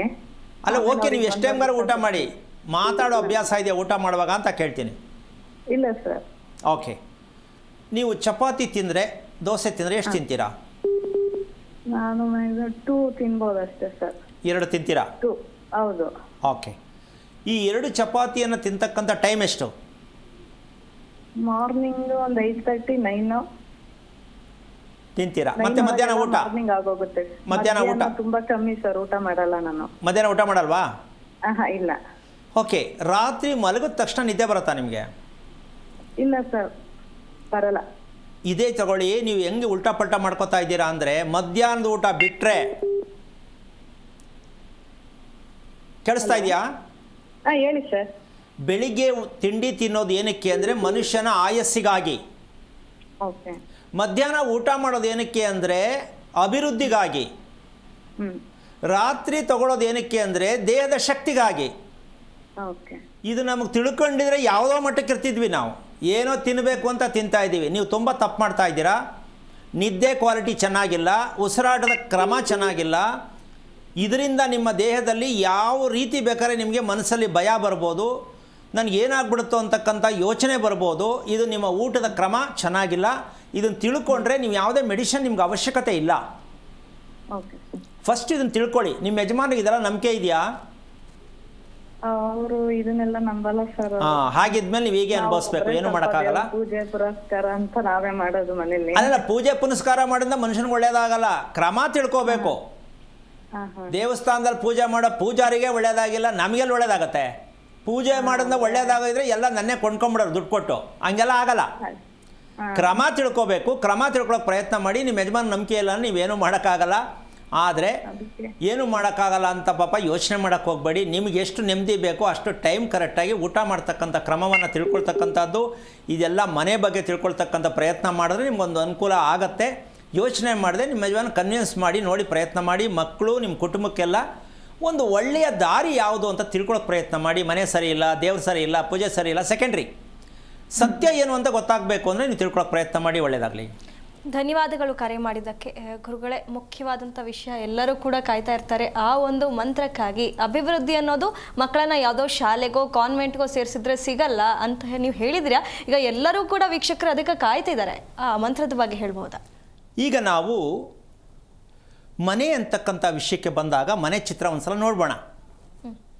ಈ ಮನೆ ಚಿತ್ರದಲ್ಲಿ ಪಾಪ ಪುಣ್ಯ ಅನ್ನೋದನ್ನು ಸ್ವಲ್ಪ ಗಮನಿಸಬೇಕು. ಇವತ್ತಿನ ಮಾಡ್ರನ್ ಇಂಜಿನಿಯರ್ಗಳು ಹಾಕಿರುವಂತಹ ಪ್ಲ್ಯಾನ್ ಇದು. ಒಂದು ಮನೆ ಕಟ್ಟಿದ್ರೆ ಪೂರ್ವಕ್ಕೆ ಹಿಂಗಿರಬೇಕು, ಈ ಕಡೆ ಇರಬೇಕು, ಆ ಕಡೆ ಇರಬೇಕು ಅಂತ ಹಾಕಿ ಒಂದು ಪ್ಲ್ಯಾನ್ ಕೊಡ್ತಕ್ಕಂಥದ್ದು. ಇದು ಈ ಪ್ಲ್ಯಾನ್ನಲ್ಲಿ ಅತಿ ಮುಖ್ಯವಾಗಿ ಪಾಪ ಪುಣ್ಯ ಹೆಂಗಿದೆ ಅಂತ ಸ್ವಲ್ಪ ತೋರಿಸ್ಕೊಳ್ಳೋಕ್ಕೆ ಪೂರ್ವದ ರಸ್ತೆಯಲ್ಲಿ ಮನೆ ಕಟ್ಟಿದ್ರೆ ಒಳ್ಳೆಯದು ಅಂತ ಅನ್ಕೋತಾರೆ ವಾಸ್ತು ಪ್ರಕಾರ. ಈ ಹಸಿರು ಇಂಕಿರ್ತಕ್ಕಂಥದ್ದು ಪೂರ್ವದಲ್ಲಿ ಇರ್ತಕ್ಕಂಥ ಬಾಗಿಲು, ಪೂರ್ವಕ್ಕೆ ಇಟ್ಮೇಲೆ ಸರಿ ಅಂತ. ಇಲ್ಲಿ ಕೆಂಪಿದೆ ನೋಡಿ, ಅಲ್ಲಿ ಬಾಗಿಲಿಲ್ಲ, ಇರಬೇಕಿತ್ತು. ಇದೇ ಪಾಪದ್ದು. ಇದೇ ಮನುಷ್ಯನ ಮನೆಯಲ್ಲಿ ವಾಸ ಮಾಡೋರು ಪ್ರಾಣ ಎಲ್ಲಿದೆ ಅಂದರೆ ಪಶ್ಚಿಮ ದ್ವಾರದಲ್ಲಿರುತ್ತೆ. ಇದಕ್ಕೆ 3 ಭಾಗ. ಏನು? ಮನುಷ್ಯನ ದೇಹ 3 ರೀತಿಯಲ್ಲಿದೆ. ಒಂದು ಸ್ಥೂಲ, ಒಂದು ಸೂಕ್ಷ್ಮ, ಇನ್ನೊಂದು ಪ್ರಮಾಣ. ಅಂದರೆ ನಮ್ಮ ಉಸಿರಾಟದಲ್ಲಿ ಇರ್ತಕ್ಕಂತಹ ಒಂದು ಶಕ್ತಿಯನ್ನು ತೋರಿಸ್ತಕ್ಕಂತಹ ಒಂದು ಪೂರ್ಣವಾಗಿರ್ತಕ್ಕಂಥ ಪ್ರಾಣ ಇರೋದು ಎಲ್ಲಿ ಅಂದರೆ ಪಶ್ಚಿಮ ದ್ವಾರದಲ್ಲಿ. ಮನೆಯಲ್ಲಿ ವಾಸ ಮಾಡುವವರ ಪ್ರಾಣ ಎಷ್ಟು ಜನ ಇರ್ತಾರೆ ಅಷ್ಟು ಜನದ ಪ್ರಾಣ ಇರೋದು ಪಶ್ಚಿಮ ದ್ವಾರದಲ್ಲಿ. ಈಗ ಈ ಪ್ಲ್ಯಾನ್ ಹಾಕಿರೋರಿಗೆ ಏನು ಮಾಡೋಣ? ಈ ಥರ ಮನೆ ಕಟ್ಟಿದ್ರೆ ಮನೆ ಕಟ್ಕೊಳ್ಳೋರ ಕತೆ ಏನು? ಮನೆಗೆ ಪ್ರಾಣನೇ ಇಲ್ಲ ಅಂದಮೇಲೆ ಮನೇಲಿರೋ ಪ್ರಾಣ ಎಷ್ಟು ಚೆನ್ನಾಗಿರುತ್ತೆ, ಅದೇ ಭಯ. ಈಗ ನೋಡಮ್ಮ, ಇದು ಇಂಜಿನಿಯರ್ ಪ್ಲ್ಯಾನ್, ಸ್ಟಡಿ ಮಾಡಿ ಮಾಡ್ತಕ್ಕಂಥ ಪ್ಲ್ಯಾನ್ಗಳು. ಏನು ಮಾಡೋಣ? ಪ್ರಪಂಚಾದ್ಯಂತ ಎಲ್ಲರೂ ಹೋಗಿ 500 ರೂಪಾಯಿ ಕೊಟ್ಬಿಟ್ಟು ಪ್ಲ್ಯಾನ್ ಹಾಕ್ಸ್ಕೊತಾರೆ. 500 ರೂಪಾಯಿ ಪ್ಲ್ಯಾನ್ ಹಾಕೋತಾರೆ. ನಮ್ಮ ಹತ್ರ ಬಂದರೆ 8 ರಿಂದ 10 ಲಕ್ಷ ಕಟ್ಟಬೇಕು. BP ಆಟೋಮೆಟಿಕ್ ಏರ್ಬಿಡ್ತದೆ ಅಲ್ವಾ? 500 ಪ್ಲ್ಯಾನ್ ಹಾಕ್ತಾರೆ. ಇವ್ರೇನು ಇಷ್ಟೊಂದು ಕೇಳ್ತಾರೆ ಅಂದರೆ ಅದಕ್ಕೆ ಹೇಳೋದು ಹುಚ್ಚುತನದ ಮನೆಯನ್ನು ಕಟ್ಕೊಳ್ತಾ ಇರೋದು. ಕಾರಣ ಏನಂದರೆ 500 ರೂಪಾಯಿ ಒಂದು ಪೂಜೆ, 500 ರೂಪಾಯಿಗೆ ಒಂದು ಪ್ಲ್ಯಾನು. ಎಷ್ಟು ಮಟ್ಟಕ್ಕಾಗೋಯ್ತು ನಮ್ಮ ದೇಹದಲ್ಲಿ ಇರ್ತಕ್ಕಂತಹ ಅಭಿಮಾನ. ಒಂದು ಭೂಮಿ ಬಗ್ಗೆ ಕ್ರಮಬದ್ಧವಾಗಿ ಮನೆ ಕಟ್ಟಬೇಕು ಅಂತಕ್ಕಂತಹ ವಿಚಾರದಲ್ಲಿ ಭೂಮಿಗೆ ನಾವು ಮನೆಯನ್ನು ಹೇಗೆ ಕಟ್ಟಬೇಕು ಅಂತ ಗೊತ್ತಿಲ್ಲದೆ ಇರತಕ್ಕಂಥ ರೀತಿಯಲ್ಲಿ ಪ್ಲ್ಯಾನ್ಗಳು ಹಾಕುವಂಥವ್ರ ಹತ್ರ ಪ್ಲ್ಯಾನ್ಗಳು ಮಾಡಿಸ್ಬಿಟ್ಟು ದೇವ್ರ ಹತ್ರ ಹೋಗ್ತೀರಾ, ದೇವ್ರನ್ನೂ ನಂಬಲ್ಲ. ಭೂಮಿಗೆ ಬಂದು ಮನೆ ಕಟ್ಟಕ್ಕೆ ಬರ್ತೀರಾ, ಭೂಮಿನೂ ನಂಬಲ್ಲ. ನಿಮ್ಗೆ ಹೆಂಗ್ರಿ ಒಳ್ಳೇದಾಗಬೇಕು? ದೇವ್ರ ಹತ್ರ ಪೂಜೆ ಮಾಡ್ತಾರಲ್ಲಮ್ಮ ಒಳ್ಳೇದಾಗಲಿ ಅಂತ. ಆದರೆ ಅದನ್ನು ಪೂರ್ಣ ದೇವ್ರು ನಂಬಲ್ಲ, ಶಾಸ್ತ್ರ ಕೇಳಕ್ಕೆ ಹೋಗ್ತಾರೆ. ಪೂಜೆ ಮಾಡಿದ್ರೆ ದೇವ್ರು ನಂಬೇಕಲ್ಲ, ಮತ್ತು ಶಾಸ್ತ್ರ ಕೇಳ್ತೀರಾ? ಹೌದು. ನಿಮಗೆ ಯಾವ್ದು ಗೊತ್ತಿದೆ ಅಂತ ಕೇಳಕ್ಕೆ ಹೋಗ್ತೀರಾ? ಅವ್ರು ಹೇಳೋರ್ಗೆ ಏನು ಗೊತ್ತಿದೆ ಅಂತ ಕೇಳ್ತೀರಾ? ಇದು ಪ್ಲ್ಯಾನ್ ಮಾಡಿರ್ತಕ್ಕಂಥದ್ದು ಯಾರೇ ಆಗಲಿ. ಹಾಗೆ ತೋರಿಸ್ತಾ ಹೋಗ್ತೀನಿ. ಪ್ರಪಂಚದಲ್ಲಿ ಈ ಮಟ್ಟಕ್ಕೆ ನಾವು ಹಣ ಖರ್ಚು ಮಾಡಿ ಭೂಮಿಯನ್ನು ಈ ರೀತಿಯಾಗಿ ನೋಯಿಸಿದ್ರೆ ಎಲ್ರೀ ನಿಮ್ಮ ಪ್ರಾಣ ಚೆನ್ನಾಗಿರುತ್ತೆ. ಈಗಿಲ್ಲಿ ಯಾವ ಯಂತ್ರ ಮಂತ್ರ ಪೂಜೆ ಮಾಡಿ ಸರಿ ಮಾಡಿ ಮನೇನ ನೋಡೋಣ. ಚಾಲೆಂಜ್ ಮಾಡಿ ಹೇಳ್ಕೊಡ್ತೀನಿ. ಅಥವಾ ಇದನ್ನು ರಿಪೇರಿ ಮಾಡಬೇಕಾದ್ರೆ ಯಾವ ರೀತಿ ಮಾಡಬೇಕಂತ ಯಾರು ಹೇಳ್ಬಿಡಲಿ ನೋಡೋಣ, ಸಾಧ್ಯನೇ ಇಲ್ಲ. ಅದಕ್ಕೋಸ್ಕರವಾಗಿ ಎಲ್ಲಿ ಶಿಸ್ತಿರುತ್ತೋ ಅಲ್ಲಿ ಸರಿಯಾಗಿ ಹಣದ ವ್ಯವಸ್ಥೆನೂ ಹಾಗೇ ಇರುತ್ತೆ. ಎಲ್ಲಿ ಶಿಸ್ತಿಲ್ವೋ ನೀವು ಕೊಟ್ಟಷ್ಟು ಅವ್ರು ಈಸ್ಕೊಂಡಷ್ಟು. ಜೀವನವೆಲ್ಲ ಯಾವುದೇ ಕಾರಣಕ್ಕೂ ಒಂದಂತೂ ತಿಳ್ಕೋಬೇಕು, ಪ್ರಾಣ ಅಂತಕ್ಕಂಥ ಇರ್ತಕ್ಕಂಥದ್ದು ನಮಗೆ 3 ದೇಹವನ್ನು ರಿಪೇರಿ ಮಾಡೋದು ಮನೆ ಅಂತ ಗಮನ ಇಟ್ಕೋಬೇಕು. ಅದಕ್ಕೆ ಇನ್ನೊಂದು ಭಾಗ ಹೇಳ್ಬಿಡ್ತೀನಿ. ಈ ಗ್ರೀನ್ ಇಂಕು ಮತ್ತು ರೆಡ್ ಇಂಕ್ ಇರ್ತಕ್ಕಂಥದ್ದು ನೇರವಾಗಿ ಸರಳ ರೇಖೆಯಲ್ಲಿ, ಆ ಸರಳ ರೇಖೆಯಲ್ಲಿ ಮಧ್ಯಭಾಗ ಇದೆ ನೋಡಮ್ಮ, ಸೋಫಾ, ಹೌದಾ, ಚೇರು. ಯಾಕೆಂದ್ರೆ ಜನಕ್ಕೆ ತೋರಿಸ್ಕೋಬೇಕು. ಅದೆಲ್ಲ ಸೋಫಾ ಹಾಕಲಿಲ್ಲ ಅಂದರೆ ಮನೆ ಕತೆ ಏನು ಅಲ್ವಾ? ಇಲ್ಲಿ 3 ಪ್ರಾಣ ಅಂತ ಹೇಳ್ದು. ಈ 3 ಪ್ರಾಣ ಮನೆಯಲ್ಲಿ, ಅಲ್ಲಿ ಹಸಿರಲ್ಲಿರ್ತಕ್ಕಂಥದ್ದು ಸ್ಥೂಲ ಪ್ರಾಣ, ಇಲ್ಲಿ ನಮ್ಮ ಉಸಿರಾಟದಲ್ಲಿರ್ತಕ್ಕಂಥ ಪ್ರಾಣ ಕೆಂಪಿಂಕು. ಇದನ್ನ ಮಧ್ಯಭಾಗ ಮಾಡಿದಾಗ ಆ ಸೋಫಾ ಕಾಣಿಸ್ತಾ ಇದೆ ನಮ್ಮ ರೌಂಡು, ಅಲ್ಲಿ ಮನೆಯ ಮಧ್ಯಭಾಗ ಬರುತ್ತೆ. ಅದೇ ಸೂಕ್ಷ್ಮ, ಅದೇ ದೇವರು, ಅದೇ ನಿಮ್ಮ ಮನಸ್ಸಲ್ಲಿರ್ತಕ್ಕಂಥ ಭಗವಂತ ವಾಸ ಮಾಡ್ತಕ್ಕಂಥ ಆತ್ಮ. ಜಾಗ ಕೊಟ್ಟಿದಾರ ನೋಡಮ್ಮ? ಇಲ್ಲ ಗುರುಗಳೇ. ಯಾವ ಕಾರಣಕ್ಕೂ ಇದಕ್ಕೆಲ್ಲ 3 ದೇಹವನ್ನು ಹೊಂದಿರತಕ್ಕಂಥ ನಾವು ನಮ್ಮ ವಾಸದ ಮನೆಯಲ್ಲಿ 3 ದೇಹದಲ್ಲಿರ್ತಕ್ಕಂಥ ಸತ್ಯವನ್ನು ಹೊರಗೆ ತರಬೇಕು ಅಂತಕ್ಕಂಥ ಸತ್ಯ ವಿಚಾರ ಆಗಬೇಕಾದ್ರೆ ನಾವು ಪ್ಲ್ಯಾನ್ ಕೊಡಬೇಕಾದ್ರೆ ಸ್ವಲ್ಪ ಯೋಚನೆ ಮಾಡಿ. ಬೇರೆಯವ್ರು ಕೊಡೋದಕ್ಕೂ ನಾವು ಮಾಹಿತಿ ಕೊಡೋದಕ್ಕೂ ಎಷ್ಟು ವ್ಯತ್ಯಾಸ ಇರುತ್ತೆ ತಿಳ್ಕೊಳ್ಳಿ. ಹಿಂಗೋದ್ರೆ 5 ನಿಮಿಷ ಹಾಕ್ಕೊಟ್ಬಿಡ್ತಾರೆ. ಹೆಂಗಾಗುತ್ತದು? ಸಾಧ್ಯನೇ ಇಲ್ಲ. 5 ನಿಮಿಷಕ್ಕೆ ಜಾತಕ ನೋಡ್ಬಿಟ್ಟು ಹಿಂಗೆ ಹೇಳ್ಬಿಡ್ತಾರೆ, ಅದನ್ನು ನಂಬ್ತಾರೆ. ದೇವಸ್ಥಾನಕ್ಕೆ ಹೋಗಿ ಹಿಂಗೆ ಬಂದುಬಿಡ್ತಾರೆ. ತಿರುಪತಿಗೆ ಬೆಳಿಗ್ಗೆ ಹೋಗಿ ಸಾಯಂಕಾಲ ಬಂದುಬಿಡ್ತಾರೆ. ಧರ್ಮಸ್ಥಳಕ್ಕೆ ಬೆಳಗ್ಗೆ ಹೋಗಿ ಸಾಯಂಕಾಲ ಬಂದುಬಿಡ್ತಾರೆ. ಹೆಂಗೆ ಒಳ್ಳೇದಾಗತ್ತದು? ಏನಕ್ಕೆ ಹೋದ್ರಿ? ಅಲ್ಲಿ ಬದಲಾವಣೆ ಆಗಬೇಕು. ಹೋದ್ಮೇಲೆ ಯಾವುದೇ ದೇವಸ್ಥಾನಕ್ಕೆ ಹೋದ್ಮೇಲೆ ಬದಲಾವಣೆಯಾಗಿ ಬರಬೇಕು. ಬದಲಾವಣೆ ಆಗವ್ರ? ಇಲ್ಲ. ಹೆಂಗಿರ್ತಾರೆ ಹಂಗೆ ಬಂದರು. ಏನಕ್ಕೆ ಹೋದ್ರಿ ಅಲ್ಲಿಗೆ ಅಂತ ನಾನು ಕೇಳೋಕ್ಕಾಗತ್ತಾ? ನಿಮ್ಮ ಇಷ್ಟ ಮಾಡಿ. ಯಾತ್ರಾ ಸ್ಥಳ ಆಗಲಿ, ದೇವರ ಸಂಬಂಧಪಟ್ಟಂಥ ಪೂಜೆ ಪುನಸ್ಕಾರ ಆಗಲಿ, ಮನೆ ಆಗಲಿ, ಮಗು ಆಗಲಿ, ಮದುವೆ ಆಗಲಿ, ಯಾವುದೂ ನಮ್ಗೆ ಅರ್ಥ ಇಲ್ಲದ ರೀತಿಯಲ್ಲಿ ಬದುಕೋದೇ ಆದರೆ ನಾವು ನೆಮ್ಮದಿಯಾಗಿ ಬದುಕೋದು ಎಲ್ಲಿ? ಈಗ ಕೊನೆಯ ಒಂದು ಭಾಗಕ್ಕೆ ಬಂದಾಗ ಕೊನೆಯಲ್ಲಿ ಹೇಳ್ಬೇಕಾದದ್ದು ನೀನು ಆವಾಗಲೇ ಕೇಳ್ಬಿಟ್ಟಿದ್ಯಮ್ಮ. ಯಾಕೆ ಅಂದರೆ ಮಂತ್ರ ಯಾವುದು ಅಂತ ಸುಮಾರು ಜನಕ್ಕೆ ಕಾಯ್ತಾ ಇದ್ದಾರೆ ಅಲ್ವಾ?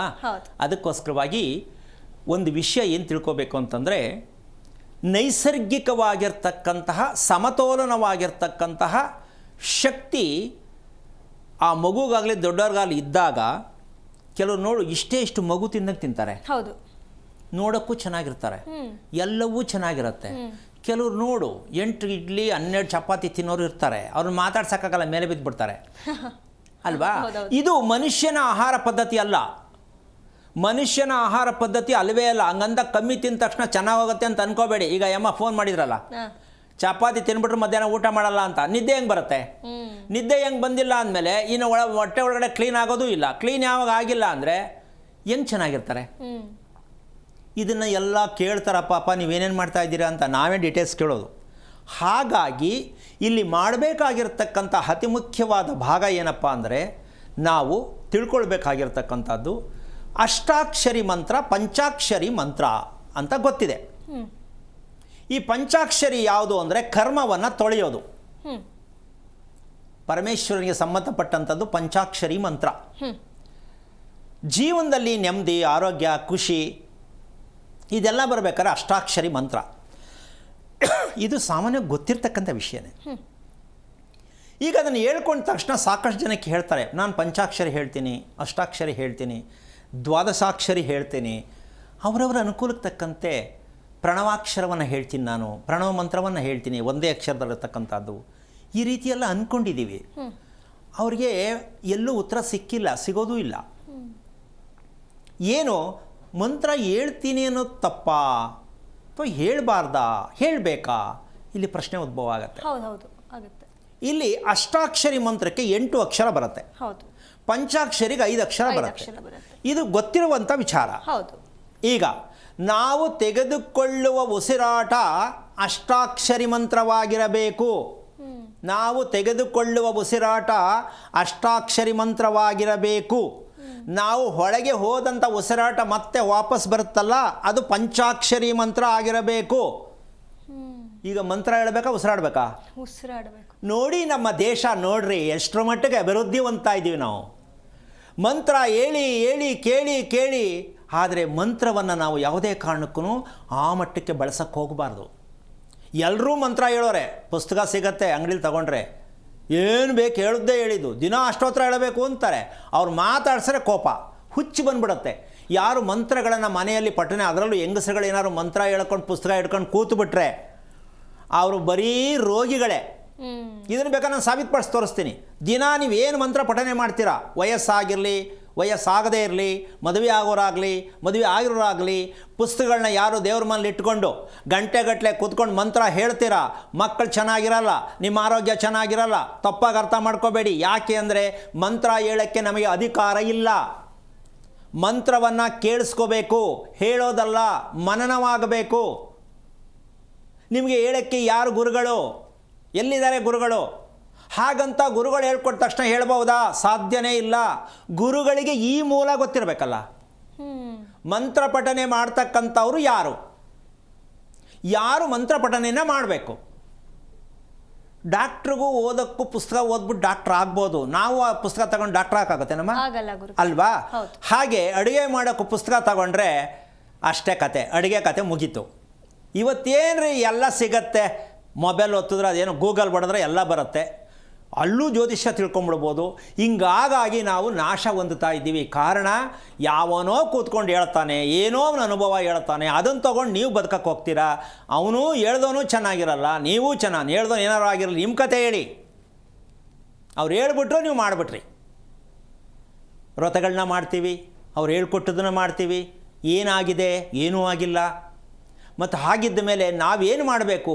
ನಮ್ಮದೇ ಆದ ರೀತಿಯಲ್ಲಿ ಪಂಚಾಕ್ಷರಿ ಅಷ್ಟಾಕ್ಷರಿ ಮಂತ್ರದ ಬಗೆಯ ವಿಷಯವನ್ನು ಕೇಳಿದ್ರೆ ನಿಮ್ಗೆ ಎಷ್ಟು ಶಾಕ್ ಆಗುತ್ತೆ ಯೋಚನೆ ಮಾಡಿ. ಯಾಕೆ ಅಷ್ಟಾಕ್ಷರಿಯನ್ನು ತಗೋಬೇಕು, ಪಂಚಾಕ್ಷರಿಯನ್ನು ಹೊರಗೆ ಬಿಡಬೇಕು ಅಂತಕ್ಕಂಥ ಪ್ರಶ್ನೆಗೆ ಉತ್ತರ ಇವತ್ತು ನಿಮ್ಮ ಜನ್ಮ ಸಾರ್ಥಕವಾಗತ್ತೆ ಈ ವಿಚಾರವನ್ನು ನಮ್ಮ ಕಿವಿ ಮೇಲೆ ಹಾಕ್ಕೊಂಡ್ವಲ್ಲ ಅಂತ. ಅಷ್ಟು ಸತ್ಯವಾಗಿರ್ತಕ್ಕಂಥ ಜೀವನ ಪ್ರಾರಂಭ ಆಗಬೇಕಾಗತ್ತೆ. ಏನದು? 8 ಅಕ್ಷರಗಳನ್ನು ನಾವು ಪಠಿಸುವಂಥ ರೀತಿಯಲ್ಲಿ ದೀರ್ಘವಾದ ಉಸಿರಾಟನ ತಗೋಬೇಕು. ಇದು ನಿಮಗೆ ಜಾಸ್ತಿ ಊಟ ಕೇಳಲ್ಲ. ಯಾರಿಗೆ ಉಸಿರಾಟದ ಕ್ರಮ ಚೆನ್ನಾಗಿಲ್ಲ ಅವರು ಸುಮ್ಮನೆ ತಿಂತಾನೇ ಇರ್ತಾರೆ. ಮಕ್ಕಳಾಗಲಿ ದೊಡ್ಡವರಾಗಲಿ ಯಾವಾಗ ಹೋಗ್ತಾರೆ, ಆಚೆಗೆ ಹೋಗ್ತಾರೆ, ಕವಳೆಕಾಯಿ ಬೀಜ ತಗೋತಾರೆ, ಇಲ್ಲೇನೋ ಅಡುಗೆ ಮನೆಗೆ ಹೋಗೋದು ತಿಂತಾರೆ, ತಿರ್ಗಿ ಏನೋ ತಗೊಂಡು ತಿಂತಾರೆ, ತಿರ್ಗಿ ಫೋನ್ ಮಾಡ್ತಾರೆ, ತಿಂತಾನೇ ಇರ್ತಾರೆ. ಅವರಿಗೆ ಉಸಿರಾಟ ಚೆನ್ನಾಗಿಲ್ಲ. ಅವ್ರಿಗೆ ಯಾವಾಗ ಪಾಸ್ಪೋರ್ಟ್ ರೆಡಿ ಆಗುತ್ತೋ ಗೊತ್ತಿಲ್ಲ. ಯಾವುದಕ್ಕೆ ಪಾಸ್ಪೋರ್ಟು? ಹೊಂಟೈತಾರೆ ಅಂತಲ್ಲ, ರೋಗಕ್ಕೆ ಅಪ್ಲಿಕೇಶನ್ನು. ತಿಂದೇ ಇರೋಕ್ಕಾಗಲ್ಲ ಅವ್ರ ಕೈಲಿ. ಯಾಕೆ ಅಂದರೆ ಉಸಿರಾಟದ ಕ್ವಾಲಿಟಿ ಗೊತ್ತಿಲ್ಲ. ಯಾವುದೇ ಒಂದು ಮಗುವಿಗೆ, ಹುಟ್ಟಿದ ಮಗುವಿಗೂ ಉಸಿರಾಟ ಚೆನ್ನಾಗಿರಲ್ಲ ಅಂತ ಪ್ರಪಂಚದ ಇತಿಹಾಸದಲ್ಲಿ ಹೇಳ್ತಾ ಇರ್ತಕ್ಕಂಥ ವ್ಯಕ್ತಿ ನಾನೊಬ್ಬನೇ. ಹುಟ್ಟಿದ ಮಗುವಿನಿಂದ ಸಾಯೋವರೆಗೂ ಉಸಿರಾಟ ಯಾರಿಗೂ ಚೆನ್ನಾಗಿರಲ್ಲ. ಅದನ್ನು ವೃದ್ಧಿ ಮಾಡ್ಕೋಬೇಕು.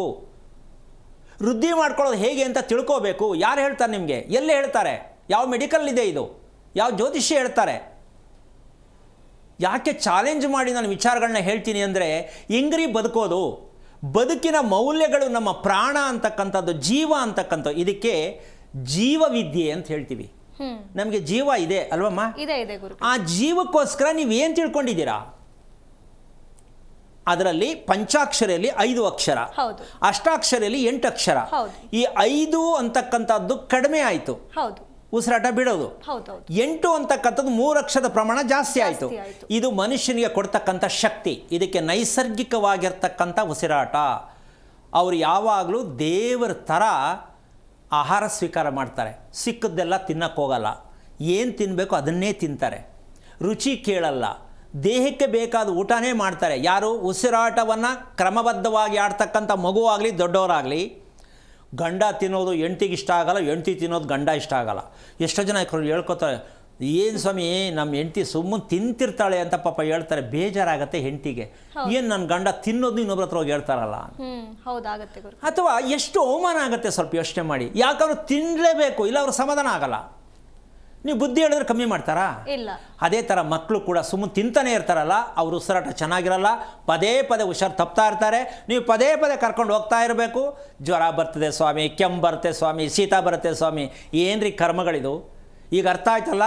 ಅಷ್ಟಾಕ್ಷರಿ ಮಂತ್ರ ಅಂದರೆ ಉಸಿರಾಟದಲ್ಲಿ, ಪಂಚಾಕ್ಷರಿ ಮತ್ತಲ್ಲಿರ್ತಕ್ಕಂಥ ಉಸಿರಾಟದಲ್ಲೇ ಇರ್ತಕ್ಕಂಥ ಕ್ರಮವನ್ನು ಮಕ್ಕಳಿಗೆ ನೀವು ಬೋಧನೆ ಮಾಡ್ತಕ್ಕಂಥ ವಿಚಾರ ನೀವು ಬೋಧನೆ ಮಾಡೋಕ್ಕಾಗಲ್ಲ ಹಂಗಂತ ಹೇಳ್ಕೊಟ್ಟು ಏನೋ ಪ್ರಯತ್ನ ಮಾಡಿರಾ ತುಂಬ ಕಷ್ಟ ಆಗುತ್ತೆ.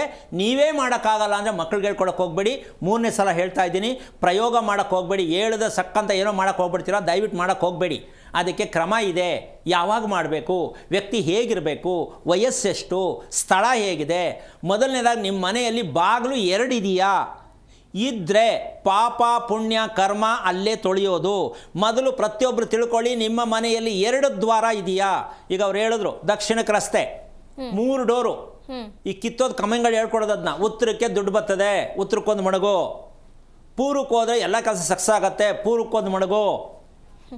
ಸುತ್ತ ಇಟ್ಕೊಂಬಿಡಿ ಡೋರ್ನ, ಏನು ವರ್ಕ್ ಆಗಲ್ಲ. ಯಾಕೆ ಅಂತಂದರೆ ಅದಕ್ಕೊಂದು ಕ್ರಮಬದ್ಧತೆ ಇದೆ. ಒಂದೊಂದು ದಿಕ್ಕಿಗೂ ಬಾಗಿಲನ್ನು ಯಾತಕ್ಕೆ ಇಡಬೇಕಾಗತ್ತೆ. 4 ದಿಕ್ಕಿಗೂ ಇಟ್ಟರು ಏನು ತಪ್ಪಿಲ್ಲ. ಆದರೆ ಯಾಕೆ ಇಡಬೇಕು, ಯಾವ ಮನೆಗೆ ಇಡಬೇಕು, ಎಷ್ಟು ಅಳತೆಗಿಡಬೇಕು, ಇದು ನಮ್ಗೆ ಗೊತ್ತಾಗಬೇಕು. ಹೌದು. ಅದಕ್ಕೋಸ್ಕರವಾಗಿ ಸದಾ ಯೌವನ ಭರಿತವಾಗಿರ್ತಕ್ಕಂಥ ಗಂಡ ಹೆಂಡತಿ ಮನೆಯಲ್ಲಿ ಖುಷಿಯಾಗಿ 70ರ ವಯಸ್ಸಲ್ಲಿರ್ತಕ್ಕಂಥ ವ್ಯಕ್ತಿ 20ಕ್ಕೆ ಬರಬೇಕು. ಎಷ್ಟು? 20ಕ್ಕೆ ಬರಬೇಕು. 70ರ ವಯಸ್ಸಿನ ವ್ಯಕ್ತಿ 20ಕ್ಕೆ ಬರಬೇಕು. ಅಂಗಡಿ ಮನೆ ಕಟ್ಟಬೇಕು. ನಾವು 20ಕ್ಕೆ 70 ಆಗ್ಬಿಟ್ಟಿರ್ತದೆ, ಉಲ್ಟಾ ಮನೆ.